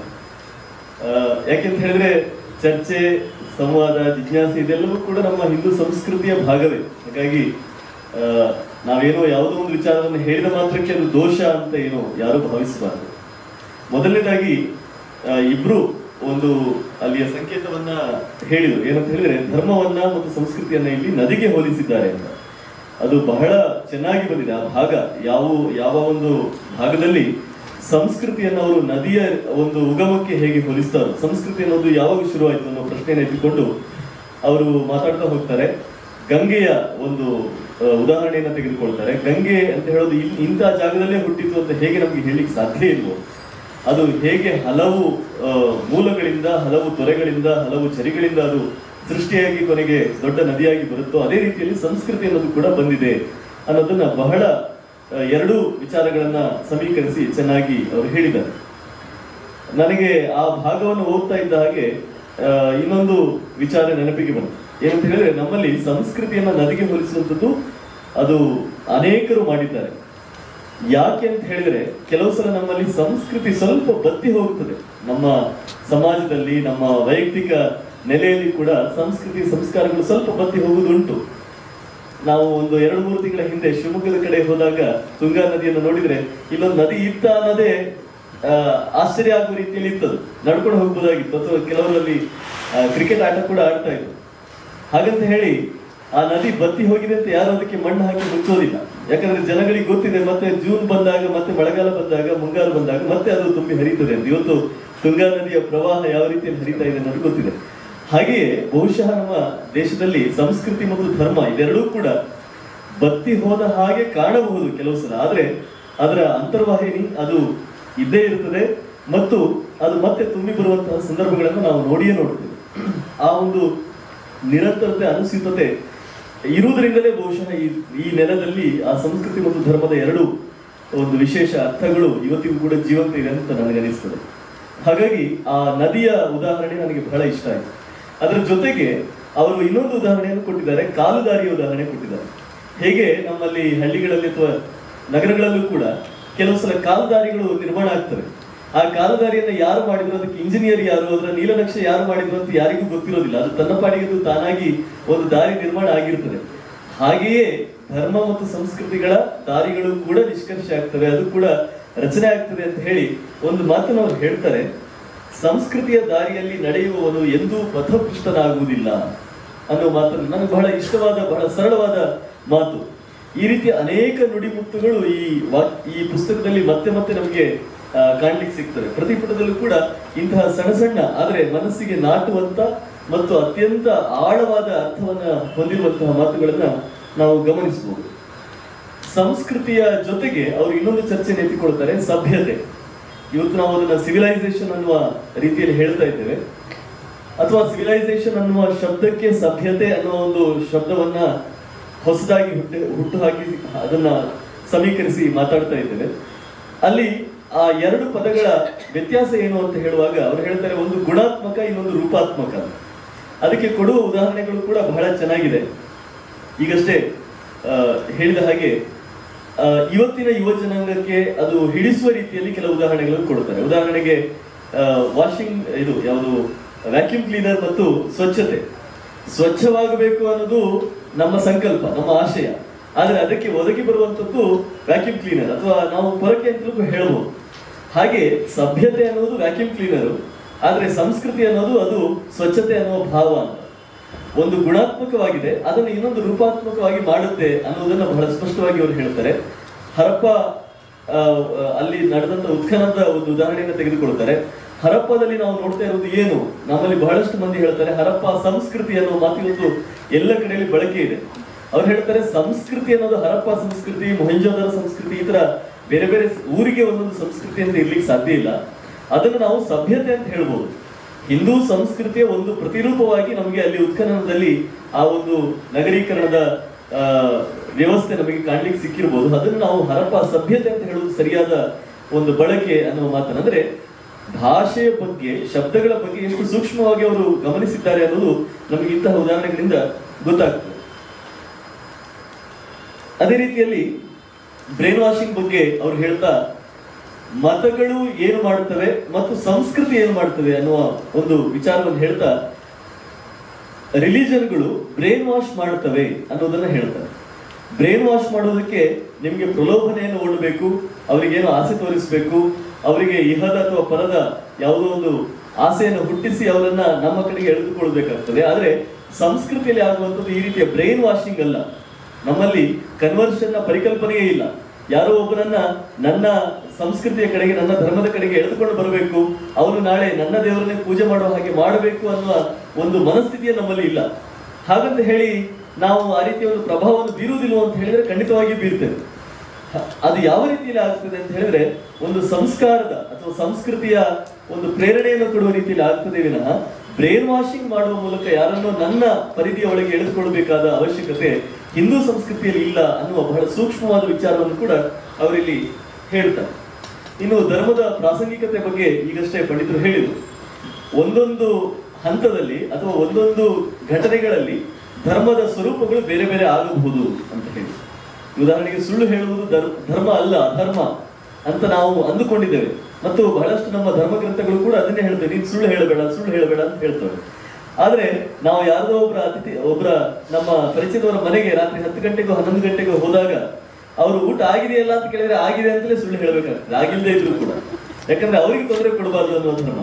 ಅಂದ್ರೆ ಸುಳ್ಳು ಕೂಡ ಧರ್ಮ ಆಗುತ್ತೆ ಕೆಲವು ಸಂದರ್ಭಗಳಲ್ಲಿ, ಆ ಪ್ರಸಂಗಕ್ಕೆ ಹೊಂದಿಕೊಂಡು ಧರ್ಮದ ನಿಷ್ಕರ್ಷ ಆಗುತ್ತೆ ಅನ್ನೋದನ್ನ ಅನೇಕ ಉದಾಹರಣೆಗಳ ಮೂಲಕ ಕೃತಿಕಾರರು ಈ ಪುಸ್ತಕದಲ್ಲಿ ಹೇಳ್ತಾ ಹೋಗ್ತಾರೆ. ಹೀಗೆ ಹೇಳಬಹುದಾದ, ಅಂದ್ರೆ ಇದರ ಗುಣಗಳನ್ನ ಎತ್ತಿ ಎತ್ತಿ ಹೇಳಬಹುದಾದ ಅನೇಕ ಉದಾಹರಣೆಗಳು ಈ ಪುಸ್ತಕದಲ್ಲಿ ನಮಗೆ ಮತ್ತೆ ಮತ್ತೆ ಸಿಗುತ್ತವೆ. ಮತ್ತು ಬಹಳ ಲವಲವಿಕೆಯಿಂದ, ಬಹಳ ಉಲ್ಲಾಸದಿಂದ ಇವತ್ತಿನ ಜನರಿಗೆ ಅರ್ಥವಾಗುವ ರೀತಿಯಲ್ಲಿ, ಅವರಿಗೆ ಇಷ್ಟವಾಗುವ ರೀತಿಯಲ್ಲಿ ಇವತ್ತಿನ ಉದಾಹರಣೆಗಳನ್ನು ಎತ್ತಿಕೊಂಡು ರಂಗಹರಿಯವರು ಇಲ್ಲಿ ತಮ್ಮ ವಿಚಾರವನ್ನು ಮಂಡಿಸ್ತಾ ಹೋಗ್ತಾರೆ. ಅದು ಬಹಳ ಒಂದು ಒಳ್ಳೆಯ ಸಂಗತಿ ಅಂತ ನಾನು ಭಾವಿಸ್ತೇನೆ. ಇನ್ನು ಇದರ ಜೊತೆಗೆ ನನಗೆ ಕಾಣುವ ಅಥವಾ ನನಗೆ ಕಾಣಿಸಿರುವಂತಹ ಒಂದಷ್ಟು ವಿಚಾರಗಳನ್ನ, ನನಗೆ ಒಪ್ಪಿಗೆ ಇಲ್ಲ ಅಂತ ಹೇಳಬಹುದಾದ ಒಂದಷ್ಟು ವಿಚಾರಗಳನ್ನ ನಾನು ಇಲ್ಲಿ ಮಂಡಿಸಲಿಕ್ಕೆ ಇಷ್ಟಪಡ್ತೇನೆ. ಒಂದು, ನಮ್ಮಲ್ಲಿ ಒಂದು ಚಿಂತನೆಯ ಧಾರೆ ಹರಿದು ಬರ್ತಾ ಇದೆ.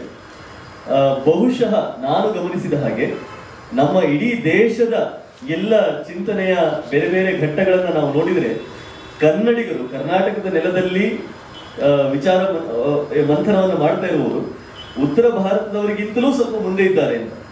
ಇದು ನನಗೆ ಅನುಭವಕ್ಕೆ ಬಂದದ್ದು 2-3 ವರ್ಷಗಳ ಹಿಂದೆ ಕ್ಲಬ್ ಹೌಸ್ ಅನ್ನೋ ಒಂದು ಆ್ಯಪ್ ಶುರುವಾದಾಗ. ಅಲ್ಲಿ ನಾವು ಏನು 4-5 ವರ್ಷಗಳ ಹಿಂದೆ ಚಿಂತನೆ ಮಾಡಿದ್ದೇವೆ ಅಥವಾ ಚರ್ಚೆ ಮಾಡಿದ್ದೇವೋ, ಅದು ಮನುಸ್ಮೃತಿ ಇರಬಹುದು, ಧರ್ಮ ರಿಲಿಜನ್ಗಳ ವ್ಯತ್ಯಾಸ ಇರಬಹುದು, ಇತ್ಯಾದಿ ಎಲ್ಲ ವಿಚಾರಗಳನ್ನು ಕೂಡ ಅವರು ಇವತ್ತು ಅಂದ್ರೆ ಉತ್ತರ ಭಾರತದ ಮಂದಿ ಅವರ ಒಂದಷ್ಟು ಕ್ಲಬ್ ಹೌಸ್ ಗ್ರೂಪ್ಗಳಲ್ಲಿ ಹೊಸ ಒಂದು ವಿಚಾರ ಅನ್ನುವ ರೀತಿಯಲ್ಲಿ ಅವರು ಚರ್ಚೆ ಮಾಡ್ತಾ ಇದ್ದಾರೆ. ಆವಾಗ ನನಗೆ ಅನಿಸಿತು, ಬಹುಶಃ ನಮ್ಮ ವಿಚಾರಗಳು ನಾವು ಕರ್ನಾಟಕದ ಒಳಗೇನೆ ನಾವು ಚರ್ಚೆ ಮಾಡ್ತಾ ಇದೀವಿ, ಹೊರಗಡೆ ಹೋಗಿಲ್ಲ. ಯಾಕಂದ್ರೆ ಹೊರಗಡೆ ಹೋಗಿದ್ರೆ ಅವ್ರಿಗೆ ಗೊತ್ತಾಗ್ತಾ ಇತ್ತು ಇದು ಆಲ್ರೆಡಿ ಚರ್ಚೆ ಆಗಿದೆ, ದಕ್ಷಿಣದಲ್ಲಿ ಇದನ್ನು ಮಾಡಿದ್ದಾರೆ ಅನ್ನೋ ಒಂದು ಪರಿಚಯ ಆದ್ರೂ ಅವ್ರಿಗೆ ಆಗ್ತಾ ಇತ್ತೋ ಏನೋ. ಹೀಗೆ ಒಂದು ನಿರಂತರವಾದ ವಿಚಾರ ಮಂಥನ ನಮ್ಮಲ್ಲಿ ನಡೀತಾ ಇದೆ. ಸುಮಾರು ಒಂದು 5-10 ವರ್ಷಗಳ ಹಿಂದೆ ನಮ್ಮಲ್ಲಿ ಧರ್ಮ ಮತ್ತು ರಿಲಿಜನ್ಗಳ ನಡುವಿನ ವ್ಯತ್ಯಾಸ ಇನ್ನೂ ಸ್ಪಷ್ಟವಾಗಿರಲಿಲ್ಲ. ಇದನ್ನು ನಾವು ಎಲ್ಲರೂ ಒಪ್ಕೊಳ್ತೇವೆ. ಯಾಕಂದ್ರೆ ಒಂದು 20 ವರ್ಷದ ಹಿಂದೆ ಧರ್ಮ ಮತ್ತು ರಿಲಿಜನ್ ಎರಡನ್ನೂ ಕೂಡ ಒಂದೇ ಅನ್ನುವ ರೀತಿಯಲ್ಲಿ ನಾವು ಮಾತಾಡ್ತಾ ಇದ್ದೇವೆ, ಅದನ್ನ ಬರವಣಿಗೆಯಲ್ಲೂ ಕೂಡ ಬಳಸ್ತಾ ಇದ್ದೇವೆ. ಆದ್ರೆ ಕಳೆದ ಒಂದು 10-15 ವರ್ಷಗಳಲ್ಲಿ ಈ ವ್ಯತ್ಯಾಸ ಬಹಳ ಸ್ಪಷ್ಟವಾಗಿ ಅನೇಕ ಚರ್ಚೆಗಳಲ್ಲಿ ಮತ್ತೆ ಮತ್ತೆ ಬರ್ತಾ ಇದೆ. ಇಲ್ಲ, ಧರ್ಮ ಬೇರೆ, ರಿಲಿಜನ್ ಬೇರೆ ಅನ್ನುವ ಒಂದು ಮಾತು ಬರ್ತಾ ಇದೆ. ಸ್ವಲ್ಪ ವರ್ಷಗಳ ಕಾಲ ನಾವು ಮತ ಮತ್ತು ರಿಲಿಜನ್ ಎರಡು ಒಂದೇ ಅನ್ನುವ ರೀತಿಯಲ್ಲಿ ಕೂಡ ಚರ್ಚೆ ಮಾಡ್ತಾ ಇದ್ದೆವು. ಆದ್ರೆ ಇವತ್ತು ಮತ ಬೇರೆ, ರಿಲಿಜನ್ ಬೇರೆ ಅನ್ನುವ ಒಂದು ಸೂಕ್ಷ್ಮಕ್ಕೂ ನಾವು ಬಂದಿದ್ದೇವೆ. ನೀವು ಅನೇಕ ಚರ್ಚೆಗಳಲ್ಲಿ ಗಮನಿಸಿರ್ಬೋದು, ಕಳೆದ 4-5 ವರ್ಷಗಳಲ್ಲಿ ನಿರಂತರವಾಗಿ ವಿಚಾರ ಮಂಥನ ನಡೆಯುವಂತ ವೇದಿಕೆಗಳಲ್ಲಿ ರಿಲಿಜನ್ನೇ ಬೇರೆ, ಮತವೇ ಬೇರೆ ಅನ್ನುವ ಒಂದು ಚರ್ಚೆ ನಡೀತಾ ಇದೆ. ರಿಲಿಜನ್ ನ ಸ್ವರೂಪಗಳ ಬಗ್ಗೆ ನಾವು ಇವತ್ತು ಬಹಳ ಮುಕ್ತವಾಗಿ ವೇದಿಕೆಗಳಲ್ಲಿ ಮಾತಾಡ್ತಾ ಇದ್ದೇವೆ. ಮತ್ತು ಅದರ ಮುಂದಿನ ಭಾಗವಾಗಿ ನಾನು ಇನ್ನೂ ಅದನ್ನ ಮುಂದುವರಿಸಿಕೊಂಡು ಹೋಗೋದಾದ್ರೆ, ಕಳೆದ ವರ್ಷ ಡಾಕ್ಟರ್ ರಾಜಕೀಯ ಗಿರೀಶ್ ಭಟ್ ಅವರು ಒಂದೆರಡು ಪುಸ್ತಕಗಳನ್ನ ಬರೆದು ಅಲ್ಲಿ ಅವರು ಈ ಚರ್ಚೆಯನ್ನು ಇನ್ನೂ ಮುಂದಕ್ಕೆ ತೆಗೆದುಕೊಂಡು ಹೋಗಿದ್ದಾರೆ. ಅವರು ಹೇಳ್ತಾರೆ, ಗಾಡ್ ಬೇರೆ, ದೇವರು ಬೇರೆ ಅನ್ನುವ ಚರ್ಚೆ ಕೂಡ ಇವತ್ತು ಆಗಿದೆ. ಗಾಡ್ ಅನ್ನುವ ಒಂದು ಪರಿಕಲ್ಪನೆಯಲ್ಲೂ ಕೂಡ ಅಲ್ಲಾಹು ಅನ್ನುವ ಪರಿಕಲ್ಪನೆಯೇ ಬೇರೆ, ಗಾಡ್ ಅನ್ನುವ ಪರಿಕಲ್ಪನೆಯೇ ಬೇರೆ ಅನ್ನುವ ಸೂಕ್ಷ್ಮಕ್ಕೂ ನಾವು ಹೋಗ್ತಾ ಇದ್ದೇವೆ. ಯಾಕಂದ್ರೆ ಅಲ್ಲೂ ಮತ್ತೆ ವ್ಯತ್ಯಾಸ ಇದೆ. ನಾವು ಎಲ್ಲ ರಿಲಿಜನ್ಗಳ ಗಾಡ್ಗಳನ್ನು ಒಂದೇ ರೀತಿ ಗಾಡ್ಗಳು ಅಂತ ಹೇಳಿಕ್ ಸಾಧ್ಯ ಇಲ್ಲ. ಅಲ್ಲೂ ಕೂಡ ಸೂಕ್ಷ್ಮ ವ್ಯತ್ಯಾಸಗಳಿದ್ದಾವೆ. ಅವುಗಳನ್ನ ಅರ್ಥ ಮಾಡಿಕೊಂಡ್ರೆ ನಮಗೆ ರಿಲಿಜನ್ಗಳ ಸ್ವರೂಪ ಏನು, ಅವರ ಪರಿಕಲ್ಪನೆ ಏನು, ಅವರ ಚಿಂತನೆಯ ಧಾಟಿ ಏನು ಅನ್ನೋದು ಅರ್ಥವಾಗ್ತಾ ಹೋಗುತ್ತೆ. ಅಂದ್ರೆ ನಾನೇನು ಹೇಳ್ತಾ ಇದ್ದೇನೆ ಅಂದ್ರೆ, ನಮ್ಮ ನೆಲದಲ್ಲಿ ಈ ಚಿಂತನೆಯ ಒಂದು ನಿರಂತರತೆ, ಒಂದು ನಿರಂತರವಾದ ಅದರ ಒಂದು ಪ್ರವಾಹವನ್ನ ನಾವು ನೋಡ್ತಾ ಇದ್ದೇವೆ. ಈ ಪುಸ್ತಕದಲ್ಲಿ ಅದು ಸ್ವಲ್ಪ ಮಟ್ಟಿಗೆ ಹಿಂದಕ್ಕೆ ಇದೆ ಏನೋ ಅಂತ ನನಗೆ ಅನಿಸಿತು. ಯಾಕಂದ್ರೆ ಅಲ್ಲಿ ನಾವು ಮತ ಮತ್ತು ರಿಲಿಜನ್ ಎರಡನ್ನೂ ಕೂಡ ಸಮೀಕರಿಸಿ ಮಾತಾಡ್ತಾ ಇದ್ದೇವೆ. ಹಾಗೆ ಮಾತಾಡಿದಾಗ ಯಾವ ರೀತಿಯ ತೊಂದರೆಗಳಾಗ್ತವೆ ಅನ್ನೋದು ನಮಗೆ ಅಲ್ಲಲ್ಲಿ ಕಾಣಿಸ್ತವೆ. ರಿಲಿಜನ್ ಮತ್ತು ಮತದ ವ್ಯತ್ಯಾಸವನ್ನು ತಿಳಿದುಕೊಂಡ ಮೇಲೆ ಅವೆರಡು ಒಂದೇ ಅನ್ನುವ ರೀತಿಯಲ್ಲಿ ನಾವು ಬರೆದಾಗ ಏನು ಸಮಸ್ಯೆಗಳಾಗುತ್ತೆ ಅನ್ನೋದು ನನಗೆ ಈ ಪುಸ್ತಕದಲ್ಲಿ ಅಲ್ಲಲ್ಲಿ ಕಾಣಿಸ್ತಾ ಇದೆ. ಅದೊಂದು ನನಗೆ ವೈಯಕ್ತಿಕವಾಗಿ ಆದಂತಹ ಸಮಸ್ಯೆ, ಅಂದ್ರೆ ನಾನು ಗಮನಿಸಿರುವಂತಹ ಒಂದು ಸಮಸ್ಯೆ ಅಂತ ನಾನು ಹೇಳ್ತೇನೆ. ಅದೇ ರೀತಿಯಲ್ಲಿ ಸ್ವಲ್ಪ ಕೆಲವು ಕಡೆಯಲ್ಲಿ ಏನು ಮಾಡಿದ್ದಾರೆ, ಜೀಸಸ್, ಪೈಗಂಬರು, ಗೌತಮ ಬುದ್ಧ ಮತ್ತು ಶಂಕರರು ಇವರೆಲ್ಲರೂ ಕೂಡ ಮಹಾತ್ಮರು, ಇವರೆಲ್ಲರೂ ಜನರನ್ನ ಉದ್ಧರಿಸುವಂತಹ ಒಂದು ಕೆಲಸವನ್ನ ಮಾಡಿದ್ರು ಮತ್ತು ಇವರೆಲ್ಲರೂ ಕೂಡ ಮತ ಪ್ರವರ್ತಕರು ಅನ್ನುವ ರೀತಿಯಲ್ಲಿ ಕೆಲವು ಸಾಲುಗಳು ಬಂತು. ಅದನ್ನ ಇವತ್ತು ನಾವು ಸ್ವಲ್ಪ ಮಟ್ಟಿಗೆ ಒಪ್ಪಲಿಕ್ಕೆ ಆಗಲ್ಲ ಅನ್ನುವ ಹಂತಕ್ಕೆ ನಾವು ಬಂದಿದ್ದೇವೆ. ಯಾಕಂದ್ರೆ ಪ್ರವಾದಿಗಳು, ಮತ ಪ್ರವರ್ತಕರು ಇವರ ನಡುವಿನ ವ್ಯತ್ಯಾಸ ಏನು ಅನ್ನೋದು ಇವತ್ತು ಬಹಳ ಸ್ಪಷ್ಟವಾಗಿ ನಮಗೆ ಗೊತ್ತಾಗ್ತಾ ಇದೆ. ಹಾಗಾಗಿ ಆ ಒಂದು ಅಂಶವನ್ನು ಕೂಡ ಬಹುಶಃ ಅನುವಾದದಲ್ಲೂ ಸರಿಪಡಿಸಬಹುದೇನೋ, ಅದನ್ನು ಮುಂದಿನ ದಿನಗಳಲ್ಲಿ ಮಾಡಬಹುದು ಅಂತ ಅನಿಸ್ತದೆ. ಹಾಗೆಯೇ ಮತವು ಪ್ರತ್ಯೇಕಿಸುತ್ತದೆ, ಧರ್ಮವು ಒಗ್ಗೂಡಿಸುತ್ತದೆ ಅನ್ನುವ ಮಾತು ಕೂಡ ಬಂತು. ಇದು ಕೂಡ ಮತ ಮತ್ತು ರಿಲಿಜನ್ ಎರಡು ಒಂದೇ ಅನ್ನುವ ದೃಷ್ಟಿಯನ್ನು ಇಟ್ಟುಕೊಂಡು ಬರೆದಿರುವಂತಹ ಮಾತಾಗಿರೋದ್ರಿಂದ ನಮಗೆ ಅಲ್ಲಿ ಅಂದ್ರೆ ಆ ರೀತಿಯ ಒಂದು ಚಿಂತನೆ ಇಟ್ಟುಕೊಂಡು ಬರೆದಾಗ ಅವರು ಹೇಳಿದ್ದು ಸರಿ ಅಂತ ಅನಿಸಿದ್ರು ಕೂಡ, ಮತ ಅನ್ನೋದು ನಮ್ಮದೇ ನೆಲದ ಪರಿಕಲ್ಪನೆ ಅಂತ ನಾವು ಒಪ್ಪಿಕೊಂಡಾಗ, ಉದಾಹರಣೆಗೆ ಶಂಕರ ಮತ ಇರಬಹುದು, ರಾಮಾನುಜರ ಮತ ಇರಬಹುದು, ಮಾಧ್ವರ ಮತ ಇರಬಹುದು, ಗೌತಮ ಬುದ್ಧನ ಮತ ಇರಬಹುದು, ಈ ರೀತಿಯ ಮತಗಳನ್ನ ನಾವು ರಿಲಿಜನ್ಗಳಿಂದ ಪ್ರತ್ಯೇಕಿಸಿ ನೋಡಿದಾಗ ಮತವು ಪ್ರತ್ಯೇಕಿಸುತ್ತದೆ, ಧರ್ಮವು ಒಗ್ಗೂಡಿಸುತ್ತದೆ ಅನ್ನುವ ಮಾತು ಯಾಕೋ ಒಪ್ಪಲಿಕ್ಕೆ ಆಗೋದಿಲ್ಲ ಅನ್ನುವ ಒಂದು ಅಂಶ ನನಗೆ. ಯಾಕೆಂತ ಹೇಳಿದ್ರೆ ಮತಗಳಿಗೂ ಧರ್ಮವೇ ಬೇರು, ಧರ್ಮವೇ ಮೂಲ. ಯಾಕಂದ್ರೆ ಯಾವ ಮತ ಪ್ರವರ್ತಕರು ಕೂಡ ನಾವು ವೇದಗಳನ್ನ ಹೊರತುಪಡಿಸಿ ಅಥವಾ ವೇದಗಳನ್ನು ವಿರೋಧಿಸಿ ನಮ್ಮ ಮತವನ್ನ ಪ್ರಚಾರ ಮಾಡ್ತಾ ಇದ್ದೇವೆ ಅಂತ ಹೇಳಿಲ್ಲ. ಅವರಿಗೆಲ್ಲರಿಗೂ ಕೂಡ ವೇದಗಳೇ ಪ್ರಮಾಣ, ಅವರಿಗೆಲ್ಲರಿಗೂ ಕೂಡ ಉಪನಿಷತ್ತುಗಳೇ ಪ್ರಮಾಣ. ಹಾಗಿರುವಾಗ ಮತಗಳ ಮೂಲ ಧರ್ಮವೇ ಅನ್ನೋದನ್ನ ನಾವು ಒಪ್ಪಿಕೊಂಡಾಗ ಮತ ಮತ್ತು ರಿಲಿಜನ್ ನ ವ್ಯತ್ಯಾಸ ಏನು ಅನ್ನೋದು ಬಹುಶಃ ನಮಗೆ ಹೆಚ್ಚು ಸ್ಫುಟವಾಗಬಹುದು ಅಂತ ನಾನು ಅಂದುಕೊಳ್ತೇನೆ. ಹಾಗೆ ಮತೀಯ ಆಚರಣೆಗಳ ಮೂಲಕ ಧರ್ಮವನ್ನು ರೂಢಿಸಿಕೊಳ್ತಾರೆ ಜನಗಳು ಅನ್ನೋ ಒಂದು ಮಾತು ಕೂಡ ಬಂತು. ಮತಗಳ ಆಚರಣೆಗಳ ಮೂಲಕ ಧರ್ಮವನ್ನು ರೂಢಿಸಿಕೊಳ್ಳುವುದಕ್ಕೆ ಸಾಧ್ಯವೇ? ಅಂದ್ರೆ ಮತ ಅನ್ನೋದನ್ನ ನೀವು ರಿಲಿಜನ್ ಅನ್ನುವ ಅರ್ಥದಲ್ಲಿ ತೆಗೆದುಕೊಂಡಾಗ ರಿಲಿಜನ್ಗಳ ಆಚರಣೆಗಳ ಮೂಲಕ ನೀವು ಧರ್ಮವನ್ನ ಮೈಗೂಡಿಸಿಕೊಳ್ಳುವುದಕ್ಕೆ ಸಾಧ್ಯವಾ ಅನ್ನೋ ಪ್ರಶ್ನೆ ಅದು ನಮ್ಮೆಲ್ಲರ ಮನಸ್ಸಿನಲ್ಲಿ ಮೂಡುತ್ತದೆ. ಇವತ್ತಿನ ಅನೇಕ ವಿದ್ಯಮಾನಗಳನ್ನು ನೋಡಿದಾಗ ರಿಲಿಜನ್ ಮನಸ್ಥಿತಿಯ ವ್ಯಕ್ತಿಗಳು ಅವರ ಆಚರಣೆಗಳನ್ನ ಮಾಡ್ತಾ ಧರ್ಮವನ್ನು ಒಗ್ಗೂಡಿಸಿಕೊಳ್ಳುವ ಬದಲಿಗೆ ಧರ್ಮದಿಂದ ದೂರ ಹೋಗ್ತಾ ಇರುವುದನ್ನು ನಾವು ನೋಡ್ತಾ ಇದ್ದೇವೆ. ಹಾಗಾಗಿ ಅಂದ್ರೆ ನಾನು ಏನ್ ಹೇಳ್ತಾ ಇದ್ದೇನೆ ಅಂದ್ರೆ, ಮತ ಮತ್ತು ರಿಲಿಜನ್ ಈ ಎರಡು ವ್ಯತ್ಯಾಸಗಳನ್ನ ಮಾಡದೆ ನಾವು ಕೆಲವು ಮಾತುಗಳನ್ನ ಬರೆದಾಗ ಅದು ಕೆಲವು ಕಡೆಯಲ್ಲಿ ಸ್ವಲ್ಪ ಗೊಂದಲವನ್ನು ಹುಟ್ಟಿಸುವಂತದ್ದು ಇದೆ ಅಂತ ಹೇಳೋದಕ್ಕೆ. ಇನ್ನೊಂದು ಬಹಳ ಒಳ್ಳೆಯ ಉದಾಹರಣೆಯನ್ನ ರಂಗಹರಿ ಅವರು ಕೊಟ್ಟಿದ್ದಾರೆ. ಪ್ರಕೃತಿ ಮತ್ತು ವಿಕೃತಿಯನ್ನ ಹೇಳುವಾಗ ಒಂದು ಟೈಮ್ ಅಥವಾ ಒಂದು ನಂಬರ್ ಲೈನ್ ನ ಪರಿಕಲ್ಪನೆಯನ್ನ ತಂದಿದ್ದಾರೆ. 0 ಅನ್ನುವ ಸಂಖ್ಯೆ ಇದೆ, 0ಯಿಂದ ಆ ಕಡೆ ಧನಾತ್ಮಕ ಸಂಖ್ಯೆಗಳ ಕಡೆ ಹೋದಾಗ ಅದು ಪ್ರಕೃತಿ, ಅಲ್ಲಿಂದ ಋಣಾತ್ಮಕ ಸಂಖ್ಯೆಗಳ ಕಡೆ ಹೋದಾಗ ವಿಕೃತಿ. ಮನುಷ್ಯನಿಗೆ ಈ ಲೈನ್ ನಲ್ಲಿ, ಒಂದು ರೇಖೆಯಲ್ಲಿ ಆ ಕಡೆಗೂ ಈ ಕಡೆಗೂ ಎರಡೂ ಕಡೆಗೂ ಹೋಗುವಂತ ಒಂದು ಸ್ವಾತಂತ್ರ್ಯ ಅವರಿಗೆ, ಸಾಮರ್ಥ್ಯವೂ ಸ್ವಾತಂತ್ರ್ಯವೂ ಎರಡೂ ಇದೆ. ಆದ್ರೆ ಪಶುಗಳಿಗೆ ಇಲ್ಲ, ಅವುಗಳು 0ಯಲ್ಲೇ ಇರ್ತವೆ. ಅವುಗಳು ಆ ಕಡೆಗೂ ಹೋಗುದಿಲ್ಲ, ವಿಕೃತಿಗೂ ಹೋಗುದಿಲ್ಲ, ಪ್ರಕೃತಿಗೂ ಹೋಗುದಿಲ್ಲ ಅನ್ನೋ ಬಹಳ ಒಳ್ಳೆಯ ಉದಾಹರಣೆಯನ್ನ ಅವರಲ್ಲಿ ಕೊಡ್ತಾರೆ. ಆದ್ರೆ ಸ್ವಲ್ಪ ಆಳವಾಗಿ ಯೋಚನೆ ಮಾಡ್ತಾ ಹೋದ್ರೆ ಪಶುಗಳಲ್ಲೂ ಕೆಲವು ಸಲ ಸಂಸ್ಕಾರ ಅನ್ನೋದು ಮೂಡುತ್ತಲ್ಲ ಅನ್ನೋ ಪ್ರಶ್ನೆ ನೀವು ಗಮನಿಸಿರಬಹುದು. ಹಸುಗಳಿಗಿರಬಹುದು, ಅಥವಾ ನಮ್ಮ ಮನೆಯಲ್ಲಿ ನಾವು ಸಾಕುವಂತಹ ಕೆಲವು ಪ್ರಾಣಿಗಳಿಗಿರಬಹುದು, ಅಥವಾ ಪಳಗಿಸಿದಂತಹ ಆನೆಗಳಿಗಿರಬಹುದು. ಇವೆಲ್ಲವುಗಳಿಗೂ ಕೂಡ ಸ್ವಲ್ಪ ಮಟ್ಟಿಗೆ ಅವುಗಳು ಧನಾತ್ಮಕ ಸಂಖ್ಯೆಗಳ ಕಡೆ ಹೋಗ್ತಾವಲ್ಲ ಅನ್ನುವ ಯೋಚನೆ ಕೂಡ ನಮಗೆ ಬರುವುದುಂಟು. ಇನ್ನು ಮತಾಂತರ ಅನ್ನುವ ಶಬ್ದ, ಈ ಶಬ್ದಗಳ ಬಗ್ಗೆ ನಾವು ಬಹಳಷ್ಟು ಜಿಜ್ಞಾಸೆಯನ್ನು ಮಾಡಬೇಕಾಗಿದೆ. ಮತ್ತು ಹೆಚ್ಚು ಹೆಚ್ಚು ಜಿಜ್ಞಾಸೆಯನ್ನು ಮಾಡ್ತಾ ಹೋದ ಹಾಗೆ ನಮಗೆ ಯಾವ ಶಬ್ದವನ್ನು ಕೂಡ ಅನುವಾದ ಮಾಡ್ಲಿಕ್ಕೆ ಸಾಧ್ಯ ಇಲ್ಲ ಅನ್ನುವ ಒಂದು ಹಂತಕ್ಕೆ ನಾವು ಬರ್ತೇವೆ ಅಂತ ಕಾಣ್ತದೆ. ಯಾಕಂದ್ರೆ ರಿಲಿಜನ್ ಅನ್ನೋ ಶಬ್ದವನ್ನ ಮತ ಅಂತ ಅನುವಾದ ಮಾಡ್ಲಿಕ್ಕೆ ಸಾಧ್ಯ ಇಲ್ಲ ಅಂತ ನಮಗೆ ಇವತ್ತು ಗೊತ್ತಾಗಿದೆ. ಅದೇ ರೀತಿಯಲ್ಲಿ ಮತಾಂತರ ಅನ್ನುವ ಶಬ್ದವನ್ನು ಕೂಡ, ಅಂದ್ರೆ ಕನ್ವರ್ಷನ್ ಅನ್ನುವ ಶಬ್ದವನ್ನು ಕೂಡ ಮತಾಂತರ ಅಂತ ಅನುವಾದ ಮಾಡಿದಾಗ ಅದು ಅನೇಕ ಅಪಾರ್ಥಗಳಿಗೆ ಎಡೆ ಮಾಡಿಕೊಡುವುದು ಸಾಧ್ಯ ಇದೆ ಅಂತ ಇವತ್ತು ನಮಗೆ ಗೊತ್ತಾಗ್ತಾ ಇದೆ. ನಾವು ಬಹಳ ಸ್ವೇಚ್ಛೆಯಾಗಿ ಬಳಸ್ತಾ ಇದ್ದೇವೆ ಮತಾಂತರ, ಮತಾಂತರದ ಹುನ್ನಾರ, ಮತಾಂತರದ ಪ್ರಯತ್ನ. ಆದ್ರೆ ಮತಾಂತರ ಅನ್ನುವುದೇ ಬೇರೆ. ಒಬ್ಬ ಭಾರತೀಯ ನೆಲದಲ್ಲಿ ಇರುವ ಅಥವಾ ಭಾರತೀಯ ಹಿನ್ನೆಲೆಯ ಒಬ್ಬ ವ್ಯಕ್ತಿ ಇಲ್ಲಿಯ ಯಾರೋ ಒಬ್ಬ ಮತ ಪ್ರವರ್ತಕರ ಒಂದು ಸಿದ್ಧಾಂತವನ್ನು ಒಪ್ಪಿಕೊಂಡವನು ನಂತರದ ದಿನಗಳಲ್ಲಿ ನನಗೆ ಈ ಸಿದ್ಧಾಂತಕ್ಕಿಂತ ಇನ್ನೊಂದು ಸಿದ್ಧಾಂತ ಇಷ್ಟ ಆಯಿತು ಅಂತ ಹೇಳಿ ಆ ಕಡೆ ಹೋಗುವಂಥದ್ದನ್ನ ನಾವು ಮತಾಂತರ ಅಂತ ಹೇಳಿದ್ರೆ ಅಲ್ಲಿ ಅವನ ಜೀವನ ದೃಷ್ಟಿ ಅಥವಾ ಅವನ ಬದುಕಿನ ಯಾವ ಆಚರಣೆಗಳು ಕೂಡ ಬದಲಾಗಬೇಕಾದ ಅವಶ್ಯಕತೆ ಇಲ್ಲ. ನಮ್ಮಲ್ಲೇ ನಾವು ಎಷ್ಟೋ ದೊಡ್ಡ ವ್ಯಕ್ತಿಗಳನ್ನ ನೋಡಿದ್ದೇವೆ, ಅವರ ಮನೆಗಳ ಆಚರಣೆಯೇ ಒಂದು, ಅವರು ಒಪ್ಪಿಕೊಂಡ ಸಿದ್ಧಾಂತವೇ ಒಂದು. ಹಾಗಂತ ಹೇಳಿ ಅವರಿಗೆ ಆ ಎರಡು ತುದಿಗಳ ಮಧ್ಯೆ ಅಥವಾ ಎರಡು ವಿಚಾರಗಳ ಮಧ್ಯದಲ್ಲಿ ಅವರಿಗೆ ಯಾವುದೇ ರೀತಿಯ ಸಂದಿಗ್ಧತೆ ಇದ್ದದನ್ನು ನಾವು ಕಾಣುವುದಿಲ್ಲ. ಆದರೆ ಕನ್ವರ್ಷನ್ ಆದಾಗ ಕನ್ವರ್ಟ್ ಆದಂತಹ ವ್ಯಕ್ತಿಗೆ ನೀನು ಇಂತಹ ಆಚರಣೆಗಳನ್ನೇ ಮಾಡಬೇಕು, ಇಂತಹ ದೇವರನ್ನೇ ನಂಬಬೇಕು, ಇಂತಹ ಏನು ಹಬ್ಬ ಹರಿದಿನಗಳನ್ನೇ ನೀನು ಆಚರಣೆ ಮಾಡಬೇಕು ಅನ್ನುವ ಕಟ್ಟುಪಾಡುಗಳನ್ನು ಕೂಡ ಅವನು ಒಪ್ಪಿಕೊಳ್ಳಬೇಕಾಗ್ತದೆ. ಅಂದ್ರೆ it comes with a baggage ಅಂತ. ಕನ್ವರ್ಷನ್ ಅಂತ ಹೇಳುವಂಥದ್ದು it comes with a baggage. ಆದ್ರೆ ಮತಾಂತರವಾಗುವವನು ಸ್ವತಂತ್ರವಾಗಿ ತನ್ನ ಸಿದ್ಧಾಂತ ಮತ್ತು ತನ್ನ ಆಚರಣೆಗಳನ್ನ ಎರಡು ಅವನು ಸರಿದೂಗಿಸಿಕೊಂಡು ಹೋಗಬಹುದು ಅನ್ನೋ ಒಂದು ಯೋಚನೆಯನ್ನು ಕೂಡ ನಾವು ಮಾಡಬಹುದು. ನಾನಾಗ್ಲೇ ಹೇಳಿದೆ, ಅನುವಾದವನ್ನ ಮಾಡ್ಲಿಕ್ಕೆ ಸಾಧ್ಯವೇ ಇಲ್ಲ ಇವತ್ತು. ಎಷ್ಟೋ ಸಂದರ್ಭಗಳಲ್ಲಿ ದೇವರು ಮತ್ತು ಗಾಡ್ ಎರಡೂ ಬೇರೆ ಬೇರೆ, ಪಾಪ ಮತ್ತು ಸಿನ್ ಎರಡೂ ಬೇರೆ ಬೇರೆ. ನಾವಿವತ್ತು ಅದನ್ನ ಎರಡನ್ನೂ ಒಂದೇ ಅನ್ನುವ ರೀತಿಯಲ್ಲಿ ಬಳಸ್ತಾ ಇದ್ದೇವೆ. ಆದ್ರೆ ರಿಲಿಜನ್ಗಳು ಕೊಡುವಂತಹ ಸಿನ್ನಿನ ಪರಿಕಲ್ಪನೆಯೇ ಬೇರೆ, ಭಾರತೀಯ ನೆಲದಲ್ಲಿ ನಾವು ಹೇಳುವಂತಹ ಪಾಪದ ಪರಿಕಲ್ಪನೆಯೇ ಬೇರೆ. ಸೇವೆ ಮತ್ತು ಸರ್ವಿಸ್, ಸೇವೆ ಅಂತ ಹೇಳುವಾಗ ನಾವು ಅಂದುಕೊಳ್ಳುವ ರೀತಿಯೇ ಬೇರೆ. ಆದ್ರೆ ರಿಲಿಜನ್ ಮನಸ್ಥಿತಿಯ ವ್ಯಕ್ತಿಗಳು ಸರ್ವಿಸ್ ಅಂತ ಹೇಳಿ ಕೊಡುವಾಗ ಅವರು ಮನಸ್ಸಿನಲ್ಲಿ ಇಟ್ಟುಕೊಂಡಿರುವ ವಿಚಾರಗಳೇ ಬೇರೆ. ಹೀಗೆ ಪ್ರತಿಯೊಂದು ಶಬ್ದಕ್ಕೂ ಕೂಡ ಅದರ ಮೂಲದಲ್ಲಿ ಅದಕ್ಕಿರುವ ಅರ್ಥವೇ ಬೇರೆ. ಅದು ಭಾರತೀಯ ಹಿನ್ನೆಲೆಯಲ್ಲಿ ನಾವು ಅನುವಾದ ಮಾಡಿ ನಮ್ಮ ಭಾಷೆಯಲ್ಲಿ ತಂದಾಗ ಅದಕ್ಕೆ ಬರುವ ಅರ್ಥ ಛಾಯೆಗಳೇ ಬೇರೆ ಅಂತ ನಮಗೆ ಅನಿಸ್ತದೆ. ಅನುವಾದವೇ ತುಂಬಾ ಕಷ್ಟ ಆಗುತ್ತದೆ.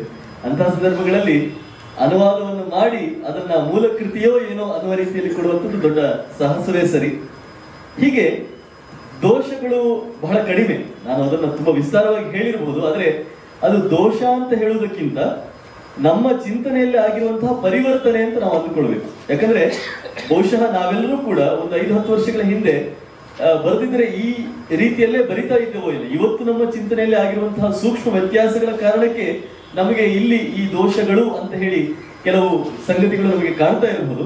ಅದು ಪುಸ್ತಕ ಬರೆದವರ ದೋಷ ಅಲ್ಲ, ಅಥವಾ ಪುಸ್ತಕದ ವಿಷಯದ ಹೂರಣದ ದೋಷ ಅಲ್ಲ, ಅದು ನಮ್ಮ ಚಿಂತನೆಯಲ್ಲಿ ಆಗಿರುವಂತಹ ಒಂದು ಬದಲಾವಣೆ ಅಂತ ಅಂದುಕೊಂಡ್ರೆ ಬಹಳ ಒಳ್ಳೆಯ ಕೃತಿ ಅಂತ ನಾವು ಖಂಡಿತವಾಗಿಯೂ ಹೇಳಬಹುದು. ಮತ್ತು ಆರತಿಯವರು ಹೇಳಿದ ಹಾಗೆ ಇದು ಧರ್ಮದ ಬಗ್ಗೆ, ಸಂಸ್ಕೃತಿಯ ಬಗ್ಗೆ ನನಗೆ ಮೊದಲ ಒಂದು ಪರಿಚಯ ಬೇಕು ಅಂತ ಹೇಳುವವರಿಗೆ ಅತ್ಯುತ್ತಮವಾದ ಪರಿಚಯವನ್ನು ಮಾಡಿಕೊಡುತ್ತದೆ ಅನ್ನೋದ್ರಲ್ಲಿ ಎರಡು ಮಾತುಗಳೇ ಇಲ್ಲ.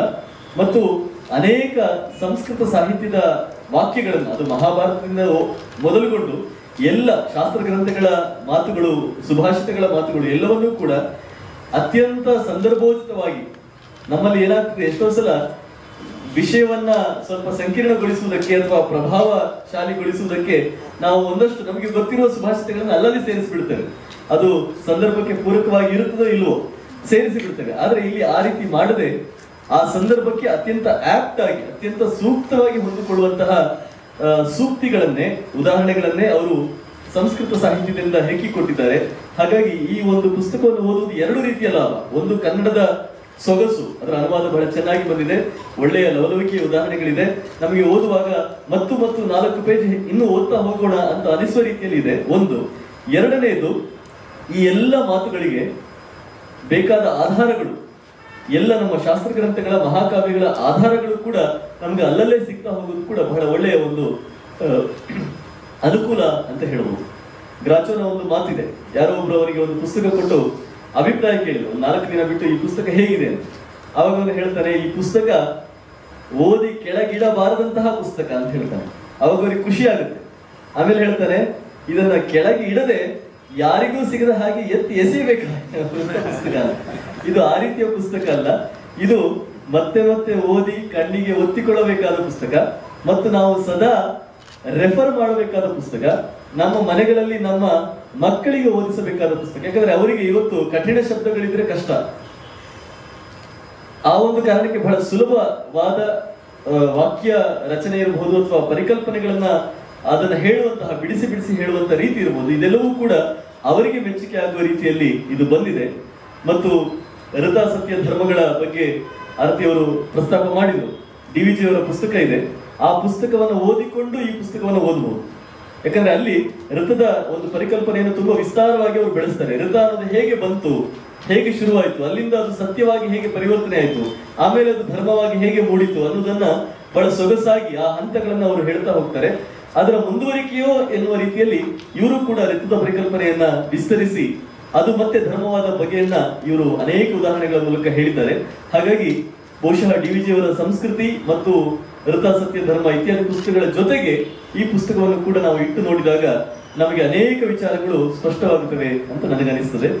ಸದ್ಯಕ್ಕಂತೂ ಬಹಳ ಒಳ್ಳೆಯ ಪುಸ್ತಕವನ್ನ ನಾವು ಓದಿದ ಸುಖ ಮತ್ತು ತೃಪ್ತಿ ನಮಗೆ ಆಗಿದೆ ಅಂತ ಹೇಳಬಹುದು.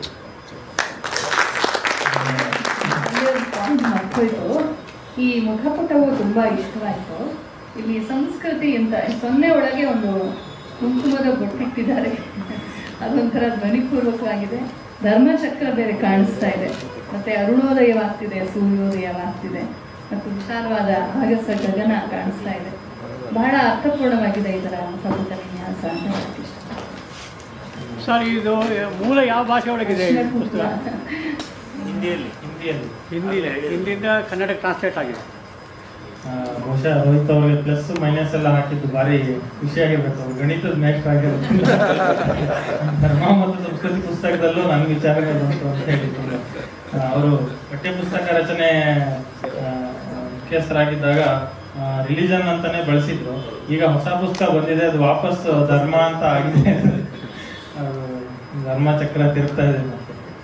ತುಂಬಾ ಧನ್ಯವಾದ. ಈಗ ಪಂಡಿತರಿಗೆ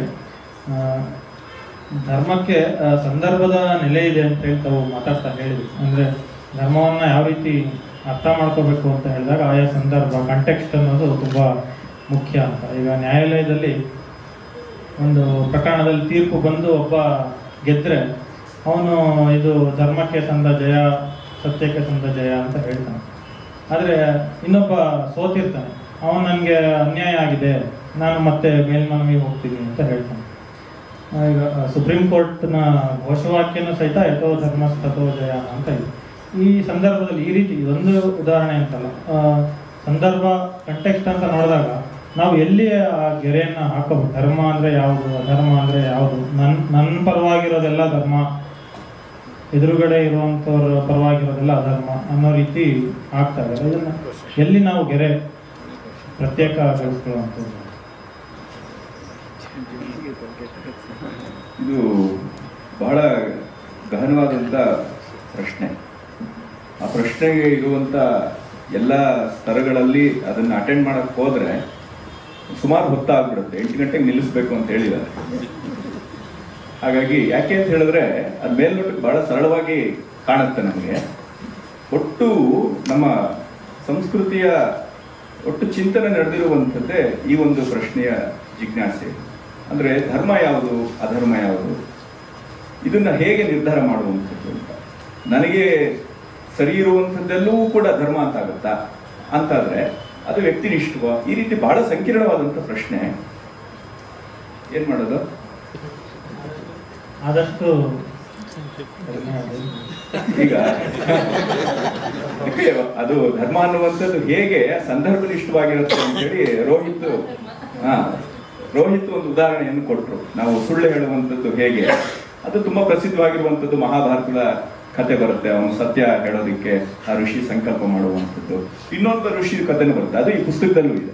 ಅವನು ಆ ಸಂದರ್ಭಕ್ಕೆ ಸತ್ಯ ಹೇಳಿದ್ರೆ ಅವನಿಗೆ ಒಳ್ಳೇದಾಗತ್ತ, ಸುಳ್ಳು ಹೇಳಿದ್ರೆ ಒಳ್ಳೇದಾಗತ್ತ ಅಂತ ಹೇಳಿ ಅವನು ಅದಕ್ಕೆ ಏನ್ ಬೇಕು ಆ ಥರ ಹೇಳ್ತಾನೆ. ಇವನಿಗೆ ಸತ್ಯನೇ ಹೇಳಬೇಕು ಅಂತ ವ್ರತ ಇದ್ದಿದ್ರಿಂದ ಆ ಕಳ್ಳರಿಗೆ ಆ ದಾರಿ ಹೋಗ್ರು ಯಾವ ಕಡೆ ಹೋದ್ರು ಅನ್ನೋದನ್ನ ಹೇಳ್ತಾನೆ.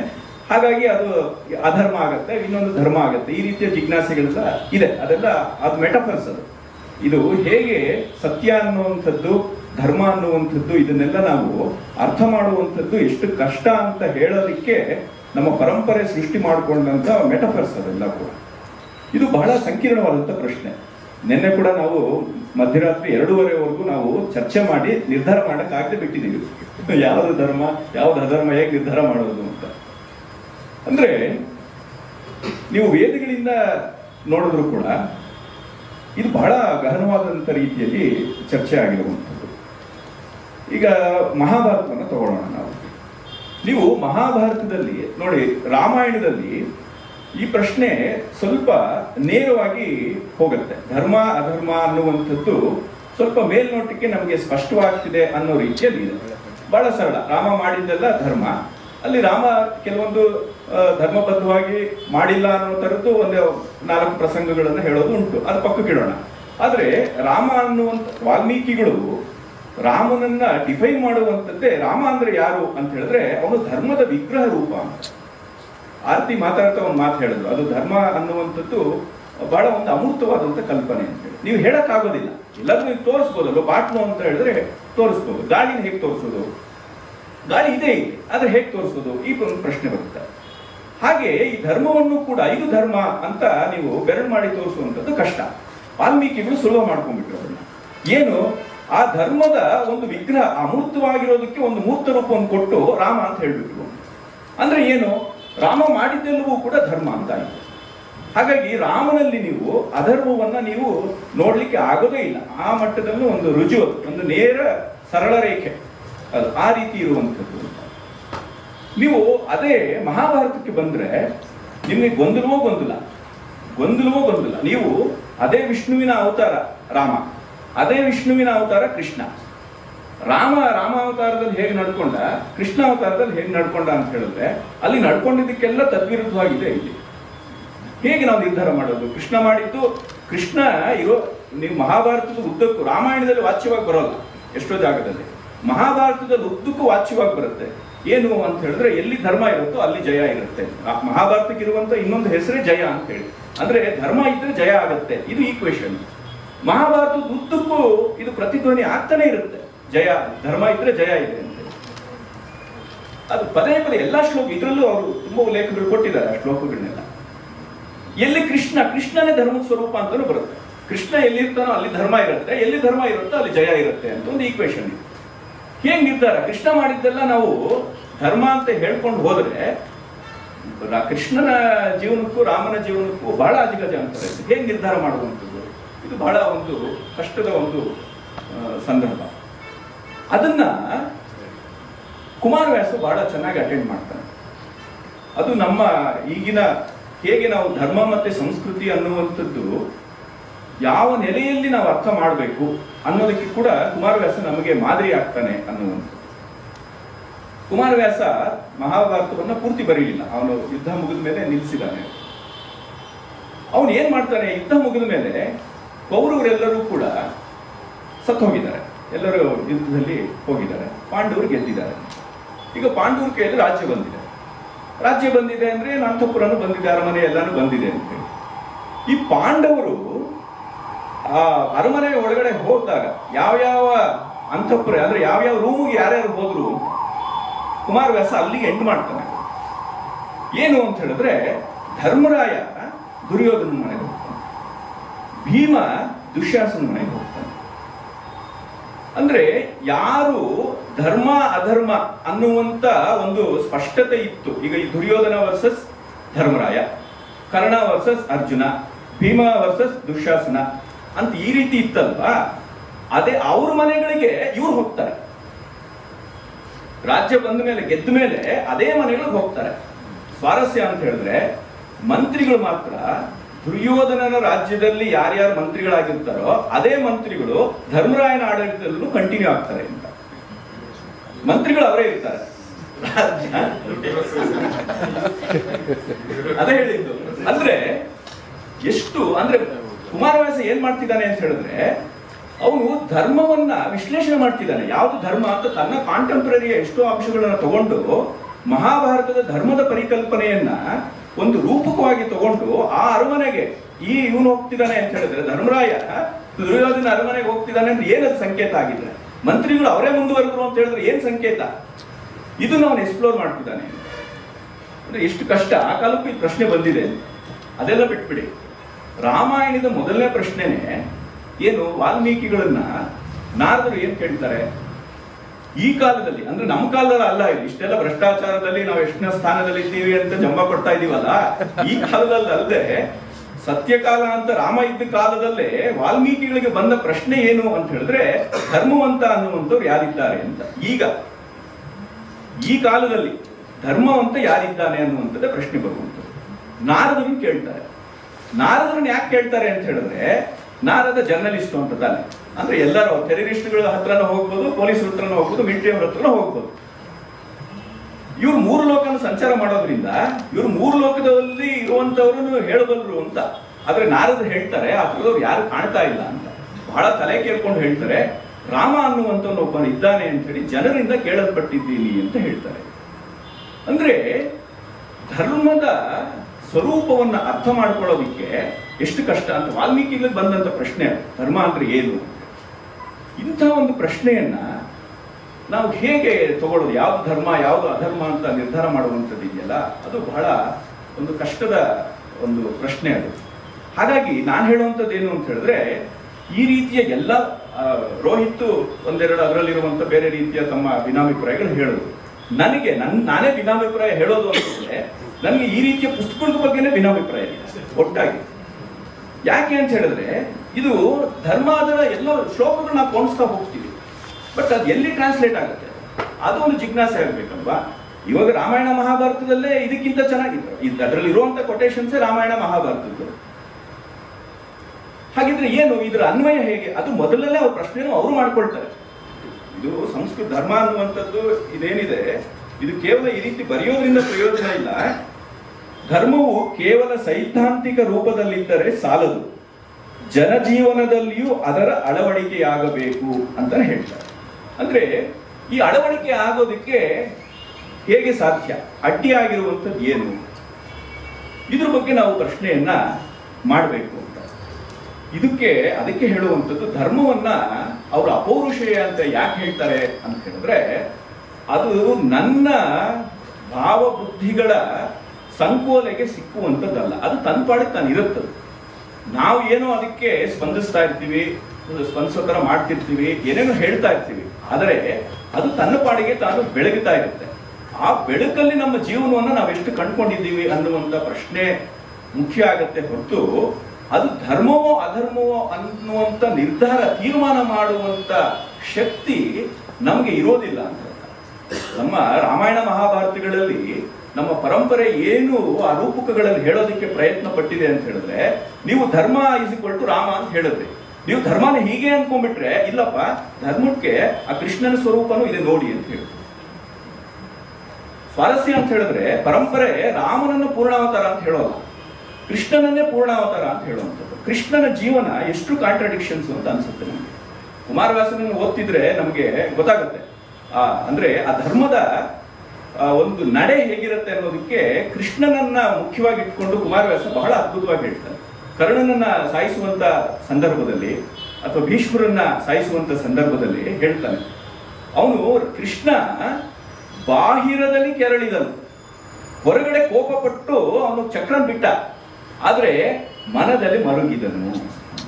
ಅವನು ಗೊತ್ತು ಅವನನ್ನೇ ನಾನು ಆದ್ರೆ ಅದು ಮಾಡ್ಬೇಕು, ಮನದಲ್ಲಿ ಮರುಗಿದನು, ಬಾಹಿರದಲ್ಲಿ ಕೆರಳಿದನು ಅಂತ. ಇದು ಧರ್ಮದ ಸ್ವರೂಪ ಆಗಿರುತ್ತೆ ಅಂತ.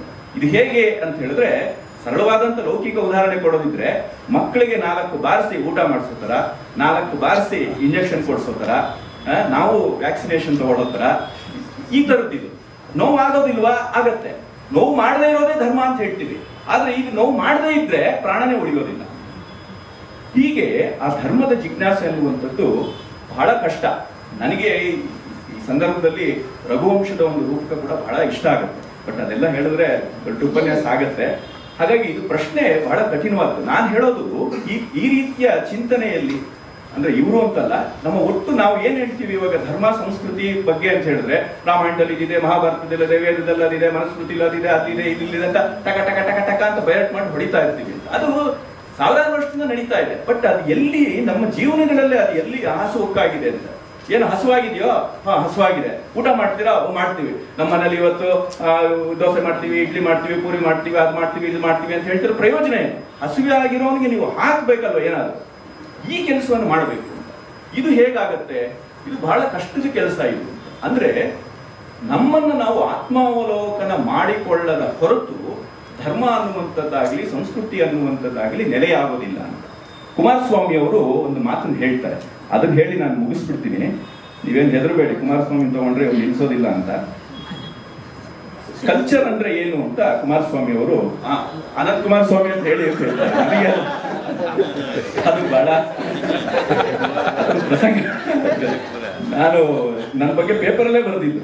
ನಾನು ಕುಮಾರಸ್ವಾಮಿ, ಭೈರಪ್ಪನವರು ಕುಮಾರಸ್ವಾಮಿ ಅವರಿಂದ ತುಂಬಾ ಪ್ರಭಾವಿತರಾದವರು ಅಂತ ಒಂದು ಕಾರ್ಯಕ್ರಮದಲ್ಲಿ ಹೇಳಿದ್ದೆ. ಮರುದಿನ ನನ್ನ ಬಗ್ಗೆ ಒಂದು ಬಾಕ್ಸ್ ಐಟಮ್ ಮಾಡಿದ್ರು. ಇವ್ರು ದೊಡ್ಡ ದೊಡ್ಡ ಕಾರ್ಯಕ್ರಮಗಳು ಮಾಡ್ತಾರೆ, ಇವ್ರಿಗೆ ಕುಮಾರವ್ಯಾಸ ಅಂತ ಹೆಸರು ಹೇಳಕ್ ಬರ್ದೆ ಕುಮಾರಸ್ವಾಮಿ ಅಂತ ಹೇಳಿದ್ರು. ಆಮೇಲೆ ಯಾವ ಕುಮಾರಸ್ವಾಮಿನೇ ಮುಖ್ಯಮಂತ್ರಿ ಆಗಿದ್ರು. ಅನಗತ್ಯವಾಗಿ ನಮ್ಮ CM ಕುಮಾರಸ್ವಾಮಿ ಅವ್ರನ್ನ ಇವರು ಭೈರಪ್ಪನವರ ಜೊತೆ ಇವ್ರನ್ನ ಈಕ್ವೇಟ್ ಮಾಡಿ ಅಲ್ಲಿ ಒಂದು ಎಡವಟ್ ಮಾಡಿದ್ರು ಅಂತ ಹೀಗೆಲ್ಲ ನನ್ನ ಬಗ್ಗೆ ಬೈದು ಬರೆದ್ರು ಪತ್ರಿಕೆಗಳಲ್ಲಿ. ಹಾಗಾಗಿ ನಾನೀಗ ಅನಂತ್ ಕುಮಾರಸ್ವಾಮಿ ಅಂತ ಹೇಳ್ತೀನಿ. ಸಂಸ್ಕೃತಿ ಎಂದರೆ ಅವರು ನಾನು ಕನ್ನಡದಲ್ಲಿ ಅನುವಾದ ಮಾಡಿರೋದನ್ನ ಅಷ್ಟೇ ಹೇಳ್ತೀನಿ. ಸಂಸ್ಕೃತಿ ಎಂದರೆ ತನ್ನರಿವು, ನಮ್ಮತನದ ಅರಿವು. ಆಮೇಲೆ ಅದು ತನ್ನ ಪರಂಪರೆಯನ್ನು ಕುರಿತು ವ್ಯಕ್ತಿಯೊಬ್ಬನ ಪೂರ್ವಗ್ರಹರಹಿತ ಗ್ರಹಿಕೆ ಅಂತ ಹೇಳಿ. ಸಂಸ್ಕೃತಿ ಅಂತ ಹೇಳಿದ್ರೆ ಅದು ಪೂರ್ವಗ್ರಹ ರಹಿತವಾದಂತ ಗ್ರಹಿಕೆ ನನ್ನತನದ ಬಗ್ಗೆ. ಅಂದ್ರೆ ನಾನು ಕನ್ನಡಿಯನ್ನ ನೋಡ್ಕೊಂಡು ನಾನು ಹೇಗಿದ್ರೂ ಆಹಾ ಎಷ್ಟು ಚೆನ್ನಾಗಿದ್ದೀನಿ ಅಂತ ಹೇಳಿದ್ರೆ ಆಗೋದಿಲ್ಲ ಅಂತ. ಕನ್ನಡಿ ಅನ್ನುವಂಥದ್ದು ನನ್ನ ಸಂಸ್ಕೃತಿ ಆಗ್ಬೇಕು. ನನ್ನನ್ನ ಅದು ದರ್ಶನ ಮಾಡ್ಬೇಕು, ಮಾಡಿಸ್ಕೊಡ್ಬೇಕು ನನಗೆ. ಅದು ಸಂಸ್ಕೃತಿ ಅಂದ್ರೆ ಏನು? ಇಲ್ಲಿರುವಂತ ಲೋಪದೋಷಗಳು, ಇಲ್ಲಿನ ಸಮಸ್ಯೆಗಳು, ನನ್ನಲ್ಲಿರುವಂಥದ್ದು. ಲೋಪದೋಷಗಳು ಅಂತ ಹೇಳಿದ್ರೆ ಬೇರೆಯವ್ರದಲ್ಲ. ಅದು ಕೈಲಾಸಮ್ಮ ಒಂದು ಜಾಗದಲ್ಲಿ ಹೇಳ್ತಾರೆ, ಏನು ಅಂದ್ರೆ ಪರನಿಂದೆ ಅನ್ನುವಂಥದ್ದು ನಮ್ಮ ವಂಶದಲ್ಲೇ ಇಲ್ಲ, ಆತ್ಮ ಪ್ರಶಂಸೆ ಅನ್ನುವಂಥದ್ದು ನನ್ನ ರಕ್ತದಲ್ಲೇ ಇಲ್ಲ. ಆದ್ರೂ ನಾನು ಹೇಳ್ತಾ ಇದ್ದೀನಿ, ನನಗೂ ಆ ಎದುರು ಮನೆ ನಾರಾಯಣ ಶಾಸ್ತ್ರಿಯ ನಾಯಿ ಇದಾನಲ್ಲ, ಅವನಿಗೂ ಒಂದೇ ದಕ್ಷಿಣೆ ಕೊಟ್ಟಿದ್ದಾರೆ. ಈ ತರದ್ದಲ್ಲ ಸಂಸ್ಕೃತಿ ಗ್ರಹಿಕೆ ಅನ್ನುವಂಥದ್ದು. ಅದು ಒಂದು ಆಬ್ಜೆಕ್ಟಿವ್ ಆದಂತ ಒಂದು ಅನಾಲಿಸಿಸ್ ಆಗಬೇಕು ಅಂತ ಹೇಳಿ. ಇದನ್ನ ನಮ್ಮ ಸಂಸ್ಕೃತಿ ಏನ್ ಮಾಡಿದೆ ಅಂತ ಹೇಳಿದ್ರೆ ಕೆಲವೊಂದು ಮೆಟಫರ್ಗಳ ಮೂಲಕ ಎಕ್ಸ್ಪ್ಲೋರ್ ಮಾಡ್ತಾನೆ ಬರ್ತಿದೆ. ರಾಮ, ಕೃಷ್ಣ ಇರ್ಬೋದು, ಈ ತರದ್ದೆಲ್ಲ ಎಕ್ಸ್ಪ್ಲೋರ್ ಮಾಡ್ತಾ ಬರ್ತಾ ಇದೆ ಅಂತ ಹೇಳಿ. ನಾವು ಅದನ್ನ ನೋಡಿದಾಗ ಉತ್ತರ ಸಿಗತ್ತೆ ಅಂತಿಲ್ಲ. ಇದರ ಗಹನತೆ ಅರಿವಾಗುತ್ತೆ ಅಂತ. ಉತ್ತರ ಕೊಡುವಂಥದ್ದು ಆಗೋದಿಲ್ಲ. ಈಗ ನಿಮ್ಗೆ ಕಾನೂನಿನ ಇದರಲ್ಲೂ ಕೂಡ ಸಿಕ್ಕ ಎವಿಡೆನ್ಸ್ ಪ್ರಕಾರ ಅವನ ಆರೋಪಿ ಅಂತ ಅಷ್ಟೇ, ಅದ್ರ ಪ್ರಕಾರ ಆರೋಪಿ ಅಂತ ಕೋರ್ಟ್ ಹೇಳತ್ತೆ ಹೊರತು ಅದನ್ನ ಇದು ಅಂತಲ್ಲ. ಹಾಗಾಗಿ ಅಪರಾಧಿ ಅವರು ಸಿಕ್ಕ ಎವಿಡೆನ್ಸ್ಗಳ ಆಧಾರದ ಮೇಲೆ ಅಷ್ಟೇ ಅವನು ಅಂತ. ಹಾಗಾಗಿ ಅದು ಕೂಡ ತೀರ್ಮಾನ ಅಂತ, ಅಂತಿಮ ತೀರ್ಮಾನ ಅಂತ ಆಗೋದಿಲ್ಲ. ಆದ್ರೆ ಒಂದು ವ್ಯವಸ್ಥೆ ಬೇಕು, ಆ ವ್ಯವಸ್ಥೆ ದೃಷ್ಟಿಯಿಂದ ಇದೆಲ್ಲ ನಡೀತಿರುತ್ತೆ ಅಂತೆ. ಹಾಗಾಗಿ ಇದು ಬಹಳ ಸಂಕೀರ್ಣವಾದಂತ ವಿಷಯ. ಹಾಗಾಗಿ ಇಲ್ಲಿ ನಿಲ್ಲಿಸ್ಬಿಡೋಣ, ಅದು ಆ ಉತ್ತರ ಹೇಳಿ ನಿಲ್ಲಿಸ್ಬೋದು. ಅಂದ್ರೆ ಇದರ ಅನ್ವಯ ಮಾಡೋದು ಹೇಗೆ ಅಂತ ಹೇಳಿ ಮುಂದೆ ಇನ್ನೂ ಅನೇಕ ಪುಸ್ತಕಗಳು ಇದರದ್ದು ಬಂದ್ರೆ ತುಂಬಾ ಒಳ್ಳೆಯದು ಅನ್ನೋದು ಅದರಿಂದ ನಿಮ್ಮ ಉತ್ತರದಿಂದ ಸಿಕ್ಕಿದ ನಾನು ಭಾರತೀಯವರಿಗೆ ಕೇಳಬೇಕಂತ ಒಂದು ಪ್ರಶ್ನೆ ಸಿದ್ಧ ಮಾಡ್ಕೊಂಡಿದ್ದೆ. ಅವರೇ ಕವರ್ ಪೇಜನ್ನ ತೋರಿಸಿ ಅದನ್ನ ಹೇಳಿದ್ರು. ಈ ಧರ್ಮ ಮತ್ತು ಸಂಸ್ಕೃತಿ ಅಂತ ಹೇಳಿದಾಗ ಸಾಮಾನ್ಯವಾಗಿ ಧರ್ಮ ಅಂತ ಹೇಳಿದ್ರೆ ಒಂದು ನಾವು ಹೇಳ್ಬೇಕು ಅದೊಂದು ಪುಲ್ಲಿಂಗ ಅನ್ನೋ ಥರ, ಸಂಸ್ಕೃತಿ ಅಂತ ಹೇಳಿದ್ರೆ ಒಂದು ಸ್ತ್ರೀಲಿಂಗ ಅನ್ನೋ ಥರ. ಅಂದ್ರೆ ಧರ್ಮ ಅಂತ ಹೇಳಿದ್ರೆ ಹೆಸರು ಇಡಬೇಕಾದ್ರೆ ಹುಡುಗರಿಗೆ ಹೆಸರು ಇಡ್ತಾರೆ, ಸಂಸ್ಕೃತಿ ಅಂತ ಹೇಳಿದ್ರೆ ಹೆಣ್ಮಕ್ಳಿಗೆ ಹೆಸರು ಇಡ್ತಾರೆ. ಈ ಪುಸ್ತಕದ ಕವರ್ ಪೇಜಲ್ಲೂ ಅಲ್ಲಿ ಸಂಸ್ಕೃತಿಗೆ ಒಂದು ಕುಂಕುಮ ಇಟ್ಟಿದ್ದಾರೆ. ನಾವು ಧರ್ಮ ಸಂಸ್ಕೃತಿ ಅನ್ನೋದನ್ನ ಆಚರಣೆಯಲ್ಲಿ ಅರ್ಥದಲ್ಲಿ ಎರಡು ಆ ರೀತಿ ವಿಭಾಗ ಇಲ್ದಲೇ ಇರ್ಬೋದು. ಆದ್ರೆ ಆಚರಣೆಯಲ್ಲಿ ಧರ್ಮ ಅಂತ ಹೇಳಿದಾಗ ಒಂದು ಈ ರೀತಿ ಗಟ್ಟಿ ಇದು ಅಂತ ಹೇಳೋ ರೀತಿ, ಸಂಸ್ಕೃತಿ ಅಂತ ಹೇಳಿದ್ರೆ ಸಾಂಸ್ಕೃತಿಕ ಅಂತ ಹೇಳಿದ್ರೆ ಕಲ್ಚರಲ್ ಪ್ರೋಗ್ರಾಮ್ಸ್, ಡ್ಯಾನ್ಸ್, ಹಾಡು, ಇದನ್ನ ನಾವು ಯಾವ ರೀತಿ ಅದು ಆಚರಣೆಗೆ ಬಂದಿರೋದು ಸರಿ ಏನೋ ತಪ್ಪು, ಇದನ್ನ ಯಾವ ರೀತಿ ಗ್ರಹಿಸಬಹುದು ಅನ್ನೋದು. ಮೂಲದಲ್ಲಿ ಧರ್ಮ ಅನ್ನೋದು ಒಂದು ಪುಲ್ಲಿಂಗ ಪದ ಸಂಸ್ಕೃತದಲ್ಲಿ, ಸಂಸ್ಕೃತಿ ಅನ್ನೋದು ಸ್ತ್ರೀಲಿಂಗ ಪದ, ವಿಕಾರ ಅನ್ನೋದು ಸ್ತ್ರೀಲಿಂಗ. ಸೊ ಈಗೀಗ ಮೆಕಾಲೆ ಎಜುಕೇಶನಿನ ಪ್ರಭಾವದಿಂದ ಸಂಸ್ಕೃತದಿಂದ ಸ್ವಲ್ಪ ದೂರ ಆಗಿರೋದು ನಾವೆಲ್ಲ. ಸ್ವಲ್ಪ ಹಿಂದಕ್ಕೆ ಹೋಗಿ ನೋಡಿದ್ರೆ ದೇಶ ಭಾಷೆಗಳ ಜೊತೆಗೆ ಸಂಸ್ಕೃತ ಸಾಕಷ್ಟು ನಮ್ಮ ಜೀವನದಲ್ಲಿ ಬೆರೆತು ಹೋಗಿತ್ತು. ಹಾಗಾಗಿ ಈ ಬೋಧೆ ಇತ್ತು ಅಂತ ಚೆನ್ನಾಗಿ ಗೊತ್ತಾಗುತ್ತೆ. ಹಾಗಾಗಿ ಧರ್ಮ ಅಂದ ತಕ್ಷಣ ಅದೊಂದು ಪುಲ್ಲಿಂಗ ಪದ, ಸ್ತ್ರೀಲಿಂಗ ಪದ.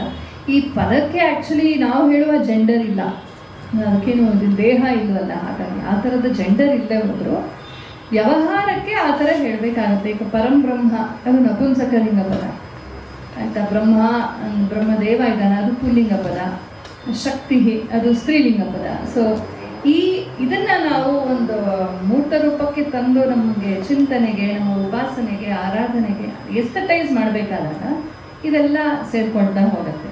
ಆ ಥರ ಬಂದದ್ದು ನನಗನ್ಸೋದೇನೆಂದರೆ, ಯಾವತ್ತೂ ಒಂದು ಮೂಲದ ಜೊತೆಗೆ ಕನೆಕ್ಷನ್ ಇಟ್ಕೊಂಡಿದ್ರೆ ಇದು ಕನ್ಫ್ಯೂಷನ್ಸ್ ಕ್ರಿಯೇಟ್ ಆಗೋದೇ ಇಲ್ಲ. ಮತ್ತು ಎಲ್ಲ ಸ್ತ್ರೀ ಪುರುಷರಲ್ಲೂ ಕೂಡ ನಾವೆಲ್ಲ ಪ್ರಕೃತಿ ಸ್ವರೂಪರು ಅಂತಲೇ ಎಲ್ಲ ಶಾಸ್ತ್ರಗಳು ಹೇಳೋದು, ಪುರಾಣಗಳು ಹೇಳೋದು, ಭಾರತ ಎಲ್ಲರೂ ಅದೇ ಹೇಳೋದು. ಸೊ ಪುರುಷ ಅಂದರೆ ಆ ಒಂದು ಸಚ್ಚಿದಾನಂದ ಸ್ವರೂಪ, ಅದು ನಮ್ಮೆಲ್ಲರಲ್ಲೂ ಇದೆ. ಪುರುಷೇತೆ ಇದೆ, ಪುರುಷ ಎಲ್ಲರಲ್ಲೂ ಇರುವ ಸುಪ್ತವಾದ ಚೈತನ್ಯ. ಇನ್ನು ದೇಹ ಮನಸ್ಸುಗಳ ನಮ್ಮ ಬಾಡಿ, ಮೈಂಡ್, ಇಂಟೆಲೆಕ್ಟ್ ಕಾಂಪ್ಲೆಕ್ಸ್ ಅಂತ ಏನಿದೆ ಇದು ಪ್ರಕೃತಿಯೇ. ಹಾಗಾಗಿ ಪ್ರಕೃತಿಯನ್ನು ಸ್ತ್ರೀಲಿಂಗದಲ್ಲಿ ಹೇಳೋದ್ರಿಂದ ಇನ್ನೆಲ್ಲ ಸ್ತ್ರೀ ಅಂತ ಹೇಳ್ತೀವಿ. ಸೊ ನಾವು ಮನೋಬುದ್ಧಿ ದೇಹಗಳ ವ್ಯಾಪಾರಗಳೇನಿದೆ ಇದೆಲ್ಲ ಕೂಡ ಆ ರೀತಿ ಪ್ರಕೃತಿಯ ಅಂಶ, ಪ್ರಕೃತಿಗೆ ಸೇರಿಕೊಳ್ಳುತ್ತೆ. ಈ ಗಂಡು ಹೆಣ್ಣು ಅನ್ನೋದನ್ನ ಇವತ್ತು ಒಂದು ಮನುಷ್ಯ ಜೀವನದ ವ್ಯವಹಾರದಲ್ಲಿ ಬಳಸ್ತೀವೋ ಇದನ್ನ ಅಲ್ಲಿ ಅನ್ವಯ ಮಾಡೋದು ನಮ್ಮ ಮುಗ್ಧತೆ ಅಥವಾ ಇಗ್ನೋರೆನ್ಸ್ ಅಷ್ಟೇ ಹೊರತು ಮೂಲದಲ್ಲಿ ಈ ಥರ ಹೇಳಲೇಬೇಕಾಗಿ ಬಂದಿದೆ. ಯಾಕೆಂದರೆ ಒಂದು ಪದಕ್ಕೆ ಮತ್ತೆ ಅದು ಅಸೋಸಿಯೇಟಿವ್ ಮೆಮೊರಿ ಅಂತ ಒಂದು ಟೆಕ್ನಿಕ್ ಬಳಸ್ತೀವಿ ನಾವು ನೆಮೋನಿಕ್ಸಲ್ಲಿ. ಏನಂದರೆ ಒಂದು ನೆನಪಿಸೋದಕ್ಕೆ ಒಂದು ದ್ಯೋತಕವಾಗಿ ಕೊಡ್ತೀವಿ. ಹಾಗೆ ಶಕ್ತಿ ನಿಜಕ್ಕೂ ಆದ್ಯಾಶಕ್ತಿ ಸ್ತ್ರೀ ಆ ಪುರುಷನ. ಶ್ರೀರಾಮಕೃಷ್ಣರು ಒಂದು ಕಥೆ ಹೇಳ್ತಾರೆ. ಒಬ್ಬ ದೇವಿ ಭಕ್ತ ಇದ್ದಂತೆ, ಅವನು ತುಂಬ ಜ್ಞಾನಿಯಾಗಿದ್ದ. ಅವನು ಜಗನ್ಮಾತೆಗೆ ಪೂಜೆ ಮಾಡುವಾಗ ಜನಿವಾರ ಹಾಕಿದ್ದಂತೆ, ಉಪವೀತ ಹಾಕಿದ್ದಂತೆ. ಯಾರೋ ಬಂದು ಕೇಳ್ದಂತೆ, ಅವಳು ಸ್ತ್ರೀ ಅಲ್ವಾ, ಸ್ತ್ರೀಗೆ ಯಾಕೆ ಹಾಕಿದೆ ನೀನು ಅಂತ. ಆಗ ಆ ಭಕ್ತ ಹೇಳ್ತಾನಂತೆ, ಓ ನೀನು ತುಂಬ ಮಹಾನುಭಾವ ಅನ್ಸುತ್ತೆ, ನಿನಗೆ ಜಗನ್ಮಾತೆ ಸ್ತ್ರೀನ ಪುರುಷನ ನಪುಂಸಕನ ಅಂತ ಸ್ಪಷ್ಟತೆ ಆಗೋಗ್ಬಿಟ್ಟಿದೆ, ನನಗಿನ್ನೂ ಗೊತ್ತಾಗಿಲ್ಲ ಅವಳೇನು ಅಂತ. ಹಾಗೆ ಇದು ವ್ಯವಹಾರಕ್ಕಾಗಿ ಬಂದದ್ದು, ಈ ಮೆಟಫರ್ಸ್ ಥರ. ಇವ್ರು ಹೇಳ್ದಂಗೆ ಅದೊಂದು ಮೆಟಫರ್ ಅಷ್ಟೇ, ಅದನ್ನು ಅರ್ಥಪಡಿಸೋದಕ್ಕೆ. ಅದರ ಬಗ್ಗೆ ಗೊಂದಲ ಇಟ್ಕೋಬೇಕಾಗಿಲ್ಲ. ಅದಕ್ಕೆ ಸ್ವಲ್ಪ ಸಂಸ್ಕೃತ ಕಲ್ತ್ಕೊಳ್ಳಿ ಅಂತ ಹೇಳ್ತೀನಿ. ಒಂಚೂರು ಕನೆಕ್ಷನ್ ಇಟ್ಕೊಳ್ಳೋಣ ಮೂಲದೊಂದಿಗೆ. ನಮ್ಮ ಎಷ್ಟೋ ಕನ್ಫ್ಯೂಷನ್ಸ್ಗೆ ಕಾರಣ ಭಾಷೆ, ಪದಗಳು, ಅದರ ಕನೆಕ್ಷನ್ ಕಳ್ಕೊಂಡಿರೋದ್ರಿಂದ. ಮೂಲ ಮಹಾನದಿಯೊಂದಿಗೆ ಉಪನದಿ ಸೇರ್ಕೊಂಡಿದ್ರೆ ಎಲ್ಲೋ ಒಂದು ಕಡೆ ಯಾವಾಗಲೂ ನೀರಿದ್ದೇ ಇರುತ್ತೆ. ನಾವು ಇದು ಹೇಳಿದ್ದನ್ನೇ ಮಾಡಬೇಕು, ಈಗ ಅಕ್ಷರಶಃ ಅಂತಲ್ಲ, ನಮ್ಮೊಳಗೂ ನಮ್ಮಲ್ಲೇ ಒಂದು ಪ್ರಜ್ಞೆ ಇರುತ್ತೆ. ಪರಮಾತ್ಮ ಒಳಗಿಂದ ನಮಗೆ ಸರಿ ತಪ್ಪುಗಳನ್ನು ತಿಳಿಸ್ತಾನೆ, ನಮ್ಮಲ್ಲೇ ಒಂದು ಜಿಜ್ಞಾಸೆ ನಡೀತಾ ಇರುತ್ತೆ. ರಾಮಾಯಣದ ಕಾಂಟೆಕ್ಸ್ಟ್ ಬೇರೆ, ನಮ್ಮ ಇವತ್ತಿನ ಜೀವನದ ಕಾಂಟೆಕ್ಸ್ಟ್ ಬೇರೆ. ಸೊ ಸುಖ ದುಃಖ ಒಂದೇ ಆದರೂ ಸೀದೆ ಪಟ್ಟ ಕಷ್ಟ ಬೇರೆ, ನಾನು ಪಡ್ತಾ ಇರೋ ಕಷ್ಟ ಬೇರೆ. ಹಾಗಾಗಿ ಆಗಾಗ ಕಾಂಟೆಕ್ಚುಯಲ್ ಆಗಿ ಮತ್ತೆ ಮತ್ತೆ ಅದನ್ನು ಅನ್ವಯ ಮಾಡ್ಕೋಬೇಕು. ಆದರೆ ಇದನ್ನು ಒಂದು ಮೆಟಫರ್ ಥರ ಮಾಡೋಕ್ಕಾಗಿ ಇದನ್ನು ಬಳಸಿದ್ದಾರೆ. ಮೂಲತಃ ಏನೂ ಭೇದ ಇಲ್ಲ. ಧರ್ಮ ಅಂತಂದರೆ ಅದು ಗಟ್ಟಿ ಗಂಡಸೇ ಆಗಬೇಕು, ಸಂಸ್ಕೃತಿ ಅಂದರೆ ಸ್ತ್ರೀನೇ ಆಗಬೇಕು, ಕಲ್ಚರಲ್ ಪ್ರೋಗ್ರಾಮ್ಸೇ ಆಗಬೇಕು ಅಂತ ಹಾಗೇನಿಲ್ಲ. ಈಗ ಸಂಸ್ಕೃತಿ ಅನ್ನೋದು ಹಲವಾರು ನೆಲೆಯಲ್ಲಿ ನೋಡಬೇಕಾಗತ್ತೆ. ಈ ವೈದಿಕರು ಗಂಡಸರು ಕೂತ್ಕೊಂಡು ಒಂದು ಶಾಸ್ತ್ರ ಚರ್ಚೆ ಮಾಡೋವಾಗಲೂ ಕೂಡ ಒಂದು ವಿನಮ್ರತೆ ಭಕ್ತಿ ಹೆಂಗೆ ಶುರು ಮಾಡ್ತಾರೆ, ನಮಸ್ಕಾರ ಅಂತ ಹೇಳೋದು, ಹಿರಿಯರ ಒಂದು ಸಾನ್ನಿಧ್ಯವನ್ನು ಅಕ್ನಾಲೇಜ್ ಮಾಡೋದು, ಅದೆಲ್ಲ ಸಂಸ್ಕೃತಿ ಅಂದರೆ. ಈಗ ನಾವು ಸಂಗೀತ ಸಂಸ್ಕೃತಿ ಸರಿ, ಕಲ್ಚರಲ್ ಪ್ರೋಗ್ರಾಮ್. ಸಂಗೀತದಲ್ಲಿ ರಾಗ ಇಲ್ವಾ, ತಾಳ ಇಲ್ವಾ, ಅದೊಂದು ಗಟ್ಟಿ ಇಲ್ವಾ, ಒಂದು ಶಾಸ್ತ್ರದ ಚೌಕಟ್ಟಿಲ್ವಾ, ಅದೊಂದು ಗಟ್ಟಿಯಾದ ಅದು ಧರ್ಮ. ಆ ಸಂಗೀತದ ಧರ್ಮ ಅದು ಫ್ರೇಮ್ ಇದೆ. ಹಾಗಾಗಿ ಆ ಥರ ತುಂಬ ಕ್ವಾಂಟಿಟೇಟಿವ್ ಆಗಿ ಬೇರ್ಪಡಿಸೋಕ್ಕಾಗಲ್ಲ. ಹಾಗೆ ಬೇರ್ಪಡಿಸೋಕ್ಕೆ ಕಾರಣ ಏನು ಅಂದರೆ, ನಾವು ಈ ಶಬ್ದಗಳ ಮೂಲ ಯಾಕೆ ಬಂತು, ಇದನ್ನು ಹೆಂಗೆ ಒಂದು ಪದವನ್ನು ನಮಗೆ ಅರ್ಥಪಡಿಸೋದಕ್ಕಾಗಿ ಒಂದು ಸುಂದರವಾದ ಮೆಟಫರ್ ಮಾಡಿದ್ರು ಅನ್ನೋದನ್ನು ನಾವೆಲ್ಲೋ ಮಿಸ್ ಮಾಡ್ಕೊಂಡಿದ್ದೀವಿ. ಹಾಗೆ ನೋಡಿದ್ರೆ ಪುರಾಣದುದ್ದಕ್ಕೂ ಅದೇ ಇದೆ. ಪ್ರತಿಯೊಂದು ದೇವತಾ ರೂಪವನ್ನು ತೆಗೆದುಕೊಂಡು ಕೂಡ ಮಹಾವಿಷ್ಣು, ಅಂದರೆ ವಿಶ್ ಧಾತುವಿನ ಅರ್ಥ ಏನು, ಪ್ರವೇಶ ಮಾಡಿದವರು ಅಂತ. ಸರ್ವತ್ರ ಪ್ರವೇಶಿಸಿರುವವನು, ತನ್ನ ಸೃಷ್ಟಿಯಲ್ಲಿ ತಾನೇ ಪ್ರವೇಶಿಸಿರುವಂಥ ಚೈತನ್ಯ ಸ್ವರೂಪಿಯನು. ಹಾಗಾಗಿ ಅವನಿಗೆ ವಿಷ್ಣು ಅಂತ ಹೆಸರು. ಶಿವ ಅಂದರೆ ಏನು, ಶೇತಯಸ್ಮಿನ್ ಸರ್ವಮಿತಿ ಶಿವ ಅಂತ ಹೇಳ್ತಾರೆ. ಇವನಲ್ಲಿ ಎಲ್ಲವೂ ಅಡಕವಾಗಿದೆ ಅಂತ ಮೂಲ ಅರ್ಥ ಅದು ತಾನೆ. ಶಿವ ಅಂದರೆ ಮಂಗಳಕರ ಅಂತಲೂ ಅರ್ಥ ಬರುತ್ತೆ. ಈ ಥರ ಬಟ್ ಅದನ್ನು ತೋರಿಸುವಾಗ ನಾವು ಹಾಗೆ ಜಟಾಧಾರಿಯಾಗಿ ಅಂದರೆ ಎಲ್ಲ ಸ್ಮಶಾನದಲ್ಲಿ ಕುಳಿತು ಪರಮ ಮಂಗಳವಾಗಿದ್ದಾನೆ ಅಂದರೆ ಬಾಹ್ಯದ್ದು ಇಟ್ ಡಸಂಟ್ ಮ್ಯಾಟರ್, ಅಂತರಂಗದಲ್ಲಿ ಏನೋ ಅದೇ ಮುಖ್ಯ ಕೊನೆಗೆ ಅನ್ನುವ ಈ ಥರದ ಒಂದು ಸುಂದರವಾದ ಆದರ್ಶಗಳನ್ನು, ಸಿದ್ಧಾಂತಗಳನ್ನು ಅಥವಾ ತತ್ವಚಿಂತನೆಯನ್ನು, ಆ ಸಾಮಗ್ರಿಯನ್ನು ನಮಗೆ ಕೊಡೋದಕ್ಕಾಗಿ ಇಂತಹ ದೇವತಾ ಮೂರ್ತಿಗಳು. ನಾನು ಯಾವಾಗಲೂ ಹೇಳ್ತಿರ್ತೀನಿ, ಸನಾತನ ಧರ್ಮ ಇಸ್ ಇಕ್ವಲ್ ಟು ಸಿಂಬಾಲಿಸಮ್ ಅಂತ. ಎಲ್ಲವನ್ನೂ ಸಿಂಬಲೈಸ್ ಮಾಡಿದ್ದಾರೆ. ಓಂಕಾರವು ಒಂದು ಸಿಂಬಲೆ, ಶ್ರೀಕಾರವು, ಸ್ವಸ್ತಿಕವು, ದೇವತಾ ವಿಗ್ರಹಗಳು ಎಲ್ಲವೂ ಸಿಂಬಲೆ. ನಾವು ಹಾಕೊಳ್ಳೋ ಕುಂಕುಮನೂ ಒಂದು ಸಿಂಬಲೆ. ಕುಂಕುಮ ಇಟ್ಕೊಂಡ ತಕ್ಷಣ ನಮ್ಗೆ ಮೋಕ್ಷ ಸಿಕ್ಕತ್ತೆ ಅಂತಲ್ಲ, ಇಟ್ಕೊಂಡು ಕುಂಕುಮದಲ್ಲೇ ಕೆಮಿಕಲ್ಸ್ ಬೆರೆಸಿ ವ್ಯಾಪಾರ ಮಾಡ್ಕೊಂಡು ಇರ್ತಾರೆ. ಹಾಗಾಗಿ ಅದೊಂದು ಸಿಂಬಲಿಸಮ್. ಇಲ್ಲಿ ಆಜ್ಞಾಚಕ್ರ ಇದೆ, ಸ್ವಲ್ಪ ಯೋಚನೆ ಮಾಡಿ ನೋಡು, ಇನ್ಸೈಟ್ಫುಲ್ ಆಗಿರೋ ಜೀವನದಲ್ಲಿ. ಬರೀ ಈ ಕಣ್ಣಿಂದ ನೋಡ್ಬೇಡ, ಈ ಕಣ್ಣಿಂದ ನೋಡು, ಹೀಗೆ ಯಾವುದೋ ಒಂದು ಸಿಂಬಾಲಿಸಮ್ನ ತುಂಬಿಕೊಂಡಿರ್ತಾರೆ. ಆ ಸಿಂಬಾಲಿಸಮ್ನ ಗುರುತಿಸಿದಾಗ ಧರ್ಮ ಅನ್ನೋ ಪುಲ್ಲಿಂಗ ಶಬ್ದ, ಸಂಸ್ಕೃತಿ ಅನ್ನೋ ಸ್ತ್ರೀಲಿಂಗ ಶಬ್ದ, ಅದು ಆ್ಯಕ್ಚುಲಿ ನಾವು ಅರ್ಥ ಮಾಡ್ಕೊಳ್ಳೋ ಜೆಂಡರ್ ಅಲ್ಲ, ಬಟ್ ಅದೊಂದು ಅನುಕೂಲಿಸುತ್ತೆ ನಮ್ಮ ವಿಚಾರಕ್ಕೆ ಅಂತ ಹೇಳ್ತಾರೆ. ನಾನು ಇನ್ನೊಂದು ಪ್ರಶ್ನೆ ಕೇಳಬೇಕು ಅಂತ ಇದ್ದೆ, ಅದಕ್ಕೂ ಇವಾಗಲೇ ದೇವರು ಸಿಂಬಾಲಿಸಮ್ ಬಗ್ಗೆ ಕೇಳಬೇಕು ಅಂತ ಇದ್ದೆ. ಒಂದೇ ಪ್ರಶ್ನೆಯಲ್ಲಿ ಎರಡು ಉತ್ತರ ಸಮಯ. ರೋಹಿತ್ ಅವ್ರಿಗೆ ಈಗ ಇಷ್ಟು ಉದಾತ್ತವಾಗಿರುವಂಥ ಚಿಂತನೆಗಳು ಎಲ್ಲ ರಂಗಾರಿಯವರು ಪುಸ್ತಕದಲ್ಲೂ ಒಂದು ಬರೀತಾರೆ. ದೀನದಯಾಳ್ ಉಪಾಧ್ಯಾಯ ಅವರು ಒಂದು ಕಡೆ ಟಾಂಗಾದಲ್ಲಿ ಹೋಗ್ತಾ ಇರಬೇಕಾದ್ರೆ ಅವನು ಟಾಂಗ ಓಡಿಸುವಂತ ಹೇಳ್ತಾನೆ, ಇಂದಿನವರೆಗೂ ನಾನು ನನ್ನ ಸಂಸ್ಕೃತಿಯನ್ನು ಯಾವತ್ತೂ ಬಿಟ್ಕೊಟ್ಟಿಲ್ಲ ಅಂತ ಹೇಳ್ತಾನೆ. ಏನು ಹಾಗಂದ್ರೆ ಅಂತ ಹೇಳಿದ್ರೆ, ನಾನು ಇವತ್ತಿನವರೆಗೂ ಅನ್ಯ ಜಾತಿಯವರ ಮನೆಯಲ್ಲಿ ಊಟ ಮಾಡಿಲ್ಲ, ನಾನು ಸಂಸ್ಕೃತಿಯನ್ನು ಬಿಟ್ಕೊಟ್ಟಿಲ್ಲ ಅಂತ ಹೇಳ್ತಾನೆ. ಇಷ್ಟು ಉದಾತ್ತವಾಗಿರುವಂಥ ಸಂಸ್ಕೃತಿ, ಆಚರಣೆ, ತತ್ವ ಎಲ್ಲದೂ ಇದೆ. ಅದರಲ್ಲಿ ಈ ರೀತಿಯ ವಿಚಾರಗಳು, ಅಸ್ಪೃಶ್ಯತೆ ಇರ್ಬೋದು, ಈ ಭೇದ ಅನ್ನುವಂಥದ್ದು, ಇದು ಯಾವ ರೀತಿ ಅದು ನುಸುಳುತ್ತು, ಮತ್ತು ಧರ್ಮ ಸಂಸ್ಕೃತಿ ಅನ್ನುವಂಥದ್ದು ಎಲ್ಲ ಕಾಲಕ್ಕೂ ಎಲ್ಲರಿಗೂ ಅನ್ವಯ ಆಗುವಂಥ ರೀತಿಯಲ್ಲಿ ಇದ್ವಾ ಅನ್ನುವಂಥ ಪ್ರಶ್ನೆ ಬಗ್ಗೆ. ಮತ್ತೆ ಮತ್ತೊಂದು ಗಹನವಾದ ಪ್ರಶ್ನೆ. ಈಗ ನಾನು ತುಂಬಾ ಹೊತ್ತು ಮಾಡಿದ್ರೆ ಸಭಾಧರ್ಮವನ್ನು ಮೀರಿದ ಹಾಗಾಗುತ್ತೆ. ಆಮೇಲೆ ನನಗೆ ಸಂಸ್ಕೃತಿ ಇಲ್ಲ ಅಂತ ಬೈಕೊಳ್ಬೋದು. ಹಾಗಾಗಿ ಇದು ಹೇಗೆ ಅಂತ ಹೇಳಿದ್ರೆ, ನದಿಯಲ್ಲಿ ಕೆಲವು ಕಲ್ಮಶಗಳು ಸೇರಿಕೊಂಡ ಹಾಗೆ. ಕಲ್ಮಶ ಸೇರಿದ ಮಾತ್ರಕ್ಕೆ ನದಿ ಅಪವಿತ್ರ ಅಥವಾ ನದಿಯನ್ನು ನಾವು ಬಹಿಷ್ಕಾರ ಮಾಡಬೇಕು ಅಂತಲ್ಲ. ಕಾಲ ಕಾಲಕ್ಕೆ ಪರಿಷ್ಕರಣೆ ಆಗ್ತಾ ಇರಬೇಕು, ಸಂಸ್ಕಾರ ನಡೀತಾ ಇರಬೇಕು. ಅದೇ ಕಾರಣಕ್ಕಾಗಿಯೇ ಬಹುಶಃ ಧರ್ಮ ಮತ್ತು ಸಂಸ್ಕೃತಿ ಎರಡೂ ಒಟ್ಟೊಟ್ಟಿಗೆ ಇದೆ ಅಂತ ನನಗನ್ನಿಸ್ತದೆ. ಯಾಕಂದ್ರೆ ಸಂಸ್ಕೃತಿ ಅನ್ನೋದು ಅದು ಎಲ್ಲೋ ಹೊರಗಡೆ ಆಗ್ಬೇಕಾದ್ದು ಮಾತ್ರವೇ ಅಲ್ಲ, ಧರ್ಮಕ್ಕೂ ಆಗ್ತಾ ಇರಬೇಕು. ಧರ್ಮದ ಒಳಗೂ ಕೂಡ ಎಷ್ಟೋ ಸಲ ಏನೋ ಅಪಸವ್ಯಗಳು ಸೇರಿಕೊಂಡಾಗ, ಏನೋ ಕೆಟ್ಟದ್ದು ಸೇರಿಕೊಂಡಾಗ ಅದನ್ನು ಕೂಡ ಶುದ್ಧೀಕರಿಸಿ ಮತ್ತೆ ಅದರ ಸ್ಥಾನವನ್ನ ನಿಲ್ಲಿಸುವ ಕೆಲಸವನ್ನ ಬಹುಶಃ ಸಂಸ್ಕೃತಿ ಮಾಡುತ್ತದೆ ಅಂತ ನಾನು ಅಂದ್ಕೊಳ್ತೇನೆ. ಹಾಗಾಗಿ ನೀವು ಹೇಳಿದ ಅಸ್ಪೃಶ್ಯತೆ ಅಥವಾ ಅಸಮಾನತೆ ಇತ್ಯಾದಿ ವಿಚಾರಗಳು ಯಾವಾಗ ಬಂತು, ವೇದ ಕಾಲದಲ್ಲಿ ಇತ್ತ ಅಂತ ಕೇಳಿದ್ರೆ ವೇದ ಕಾಲದಲ್ಲೂ ಇದ್ದಿರಬಹುದು. ಯಾಕಂದ್ರೆ ಮನುಷ್ಯನ ಸಹಜ ಸ್ವಭಾವ ನಾನು ಬೇರೆ ಅಂತ ನಿಲ್ಲುವ ಒಂದು ಸ್ವಭಾವ ಇದೆಯಲ್ಲ, ಅದು ಅವನನ್ನ ಕೆಲವು ಸಲ ಸ್ವಲ್ಪ ಅಧರ್ಮಿಯನ್ನಾಗಿ ಅಸಂಸ್ಕೃತನನ್ನಾಗಿ ಅದು ಮಾಡುತ್ತದೆ. ಹಾಗೆ ಆಗಬಾರದು ಅಂತ ಎಚ್ಚರಗೊಳಿಸುವಂಥದ್ದೇ ಧರ್ಮ. ಈಗ ತಂದೆ ಮನೆ ಬಿಟ್ಟು ಹೋಗು ಅಂತ ಹೇಳಿದಾಗ ನಾನು ಯಾಕೆ ಹೋಗ್ಬೇಕು, ನೀನೇ ಹೋಗುವಂತ ಮನುಷ್ಯನ ಮೂಲ ಸ್ವಭಾವ ಹೇಳಬಹುದೇನೋ. ಆದ್ರೆ ರಾಮನ ಉದಾಹರಣೆಯನ್ನ ನೆನೆಸಿಕೊಳ್ಳುವುದಕ್ಕಾಗಿ ವಾಲ್ಮೀಕಿ ಮಹರ್ಷಿಗಳ ರಾಮಾಯಣವನ್ನ ಓದಿದ ಮೇಲೆ ಓ ರಾಮ ಹಾಗೆ ಮಾಡಿದ, ಅವನು ಕಾಡಿಗೆ ಹೋಗು ಅಂತ ಹೇಳಿದಾಗ ಮರು ಮಾತಾಡದೆ ಕಾಡಿಗೆ ಹೋದ, ಹಾಗಾಗಿ ನಾನು ಕೂಡ ರಾಮನ ವ್ಯಕ್ತಿತ್ವವನ್ನ ರಾಮನ ಆದರ್ಶವನ್ನ ಅನುಸರಿಸಬೇಕು ಅಂತ ಹೇಳಿ ಅವನ ಒಳಗೆ ಆಗುವಂತ ಸಂಸ್ಕಾರ ಇದೆಯಲ್ಲ, ಹೀಗೆ ಅವನು ಧರ್ಮ ಮಾರ್ಗದಿಂದ ಸ್ವಲ್ಪ ಆಚೆ ಈಚೆ ಹೋದಾಗ ಅವನನ್ನು ಮತ್ತೆ ಎಳೆದು ತಂದು ಆ ಮಾರ್ಗದಲ್ಲಿ ನಡೆಸುವಂತದಕ್ಕೆ ಬಹುಶಃ ಈ ಸಂಸ್ಕೃತಿ, ಧರ್ಮ, ಮಹಾಕಾವ್ಯಗಳು ಇತ್ಯಾದಿಗಳೆಲ್ಲ ಬಂತು ಅಂತ ನನಗೆ ಕಾಣುತ್ತದೆ.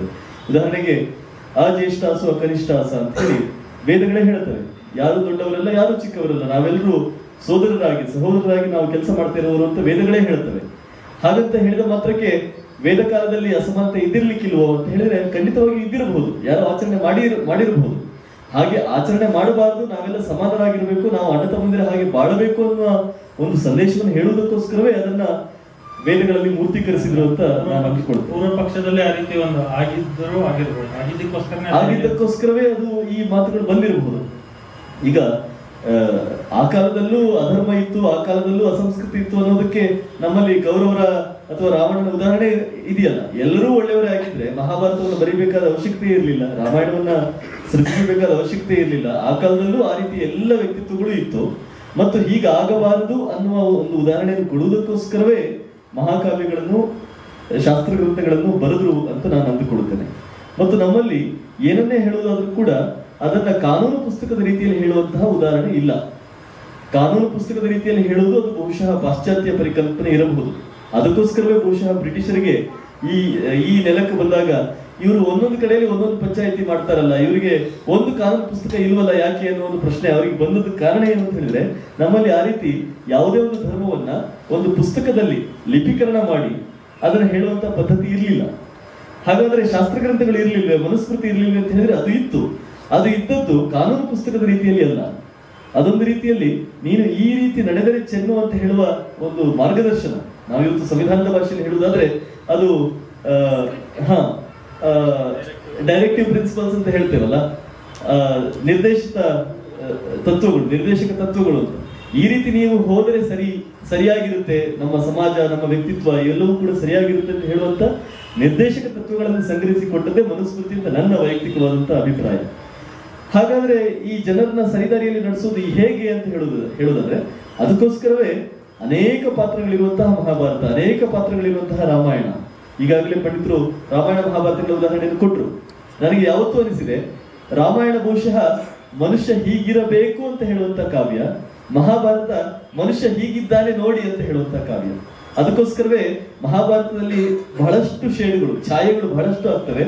ಆದರ್ಶ ಒಂದೇ, ಮನುಷ್ಯ ಸರಿಯಾಗಿರಬೇಕು, ಧರ್ಮನಿಷ್ಠನಾಗಿರಬೇಕು, ಪ್ರಾಮಾಣಿಕನಾಗಿರಬೇಕು, ವಿಧೇಯನಾಗಿರಬೇಕು. ಇದೆಲ್ಲವೂ ಕೂಡ ಬಹಳ ಸರಳವಾದಂತ ನೇರವಾದಂತಹ ತತ್ವಗಳು. ಹಾಗಾಗಿ ನಮಗೆ ರಾಮಾಯಣ ಅವ್ರು ಹೇಳಿದ ಹಾಗೆ ಎಲ್ಲವನ್ನೂ ರಾಮನಲ್ಲಿ ಕೇಂದ್ರೀಕರಿಸಿ ಇದೆಲ್ಲ ಗುಣಗಳು ರಾಮನಲ್ಲಿ ಇದೆ ಅಂತ ಹೇಳಿದಾಗ ಅದು ಮೇಲ್ನೋಟಕ್ಕೆ ಸರಳವಾಗಿ ಕಾಣುತ್ತದೆ. ಮಹಾಭಾರತ ಮನುಷ್ಯ ಹೇಗಿದ್ದಾನೆ ನೋಡಿ ಅಂತ ಹೇಳುವಂತ ಕಾವ್ಯವಾಗಿರುವುದರಿಂದ, ಮನುಷ್ಯನ ಎಲ್ಲ ಛಾಯೆಗಳನ್ನು ಅದು ಬಿಡಿಸಿ ಬಿಡಿಸಿ ತೋರಿಸುವಂತ ಕಾವ್ಯ ಆಗಿರುವುದರಿಂದ ಬಹುಶಃ ನಮಗೆ ಮಹಾಭಾರತ ಸ್ವಲ್ಪ ಸಂಕೀರ್ಣವಾದ ಮತ್ತು ಅಷ್ಟೇ ಗಾತ್ರದಲ್ಲೂ ಕೂಡ ದೊಡ್ಡದಾಗಿರುವಂತಹ ಕಾವ್ಯವಾಗಿ ಕಾಣುತ್ತದೆ. ನೀವು ಹೇಳಿದ ಪ್ರಶ್ನೆಗೆ ಬಹಳ ಸರಳವಾಗಿ ಒಂದು ಸಂಕೇತದ ರೀತಿಯಲ್ಲಿ ಹೇಳುವುದಾದ್ರೆ, ಬಹುಶಃ ಇದು ವ್ಯಾಸರಿಗೂ ಕೂಡ ಈ ಸಮಸ್ಯೆ ಬಂದಿತ್ತು ಅಂತ ಕಾಣ್ತದೆ. ಅಂದ್ರೆ ಮನುಷ್ಯರು ತಪ್ಪು ದಾರಿಯಲ್ಲಿ ನಡೀತಾ ಇದ್ದಾರೆ, ಸರಿ ಮಾಡೋದು ಹೇಗೆ ಅಂತ. ಅದಕ್ಕೋಸ್ಕರವೇ ಅಷ್ಟು ದೊಡ್ಡ 1,00,000 ಶ್ಲೋಕಗಳಿರುವಂತಹ ಕಾವ್ಯವನ್ನು ಬರೆದ್ರು. ಆದ್ರೆ ಯಾರೋ ಒಬ್ರು ನನಗೆ ಇಷ್ಟೆಲ್ಲ ಬೇಡ ಸ್ವಾಮಿ, ಒಂದೇ ಶ್ಲೋಕದಲ್ಲಿ ಹೇಳಿ ಅಂತ ಹೇಳಿದಾಗ ಅವ್ರು ಹೇಳಿದ್ರು, ನೀನು ಒಂದು ಶ್ಲೋಕದಲ್ಲಿ ಕೇಳ್ತಾ ಇದೀಯ, ನಾನು ಅರ್ಧವೇ ಶ್ಲೋಕದಲ್ಲಿ ಹೇಳ್ತೇನೆ. ಏನಂದ್ರೆ ಪರೋಪಕಾರಾಯ ಪುಣ್ಯಾಯ ಪಾಪಾಯ ಪರಪೀಡನ. ನೀನು ಒಳ್ಳೆ ಕೆಲಸ ಮಾಡಿದ್ರೆ ಒಳ್ಳೇದು, ಸ್ವರ್ಗ ಸಿಗುತ್ತೆ.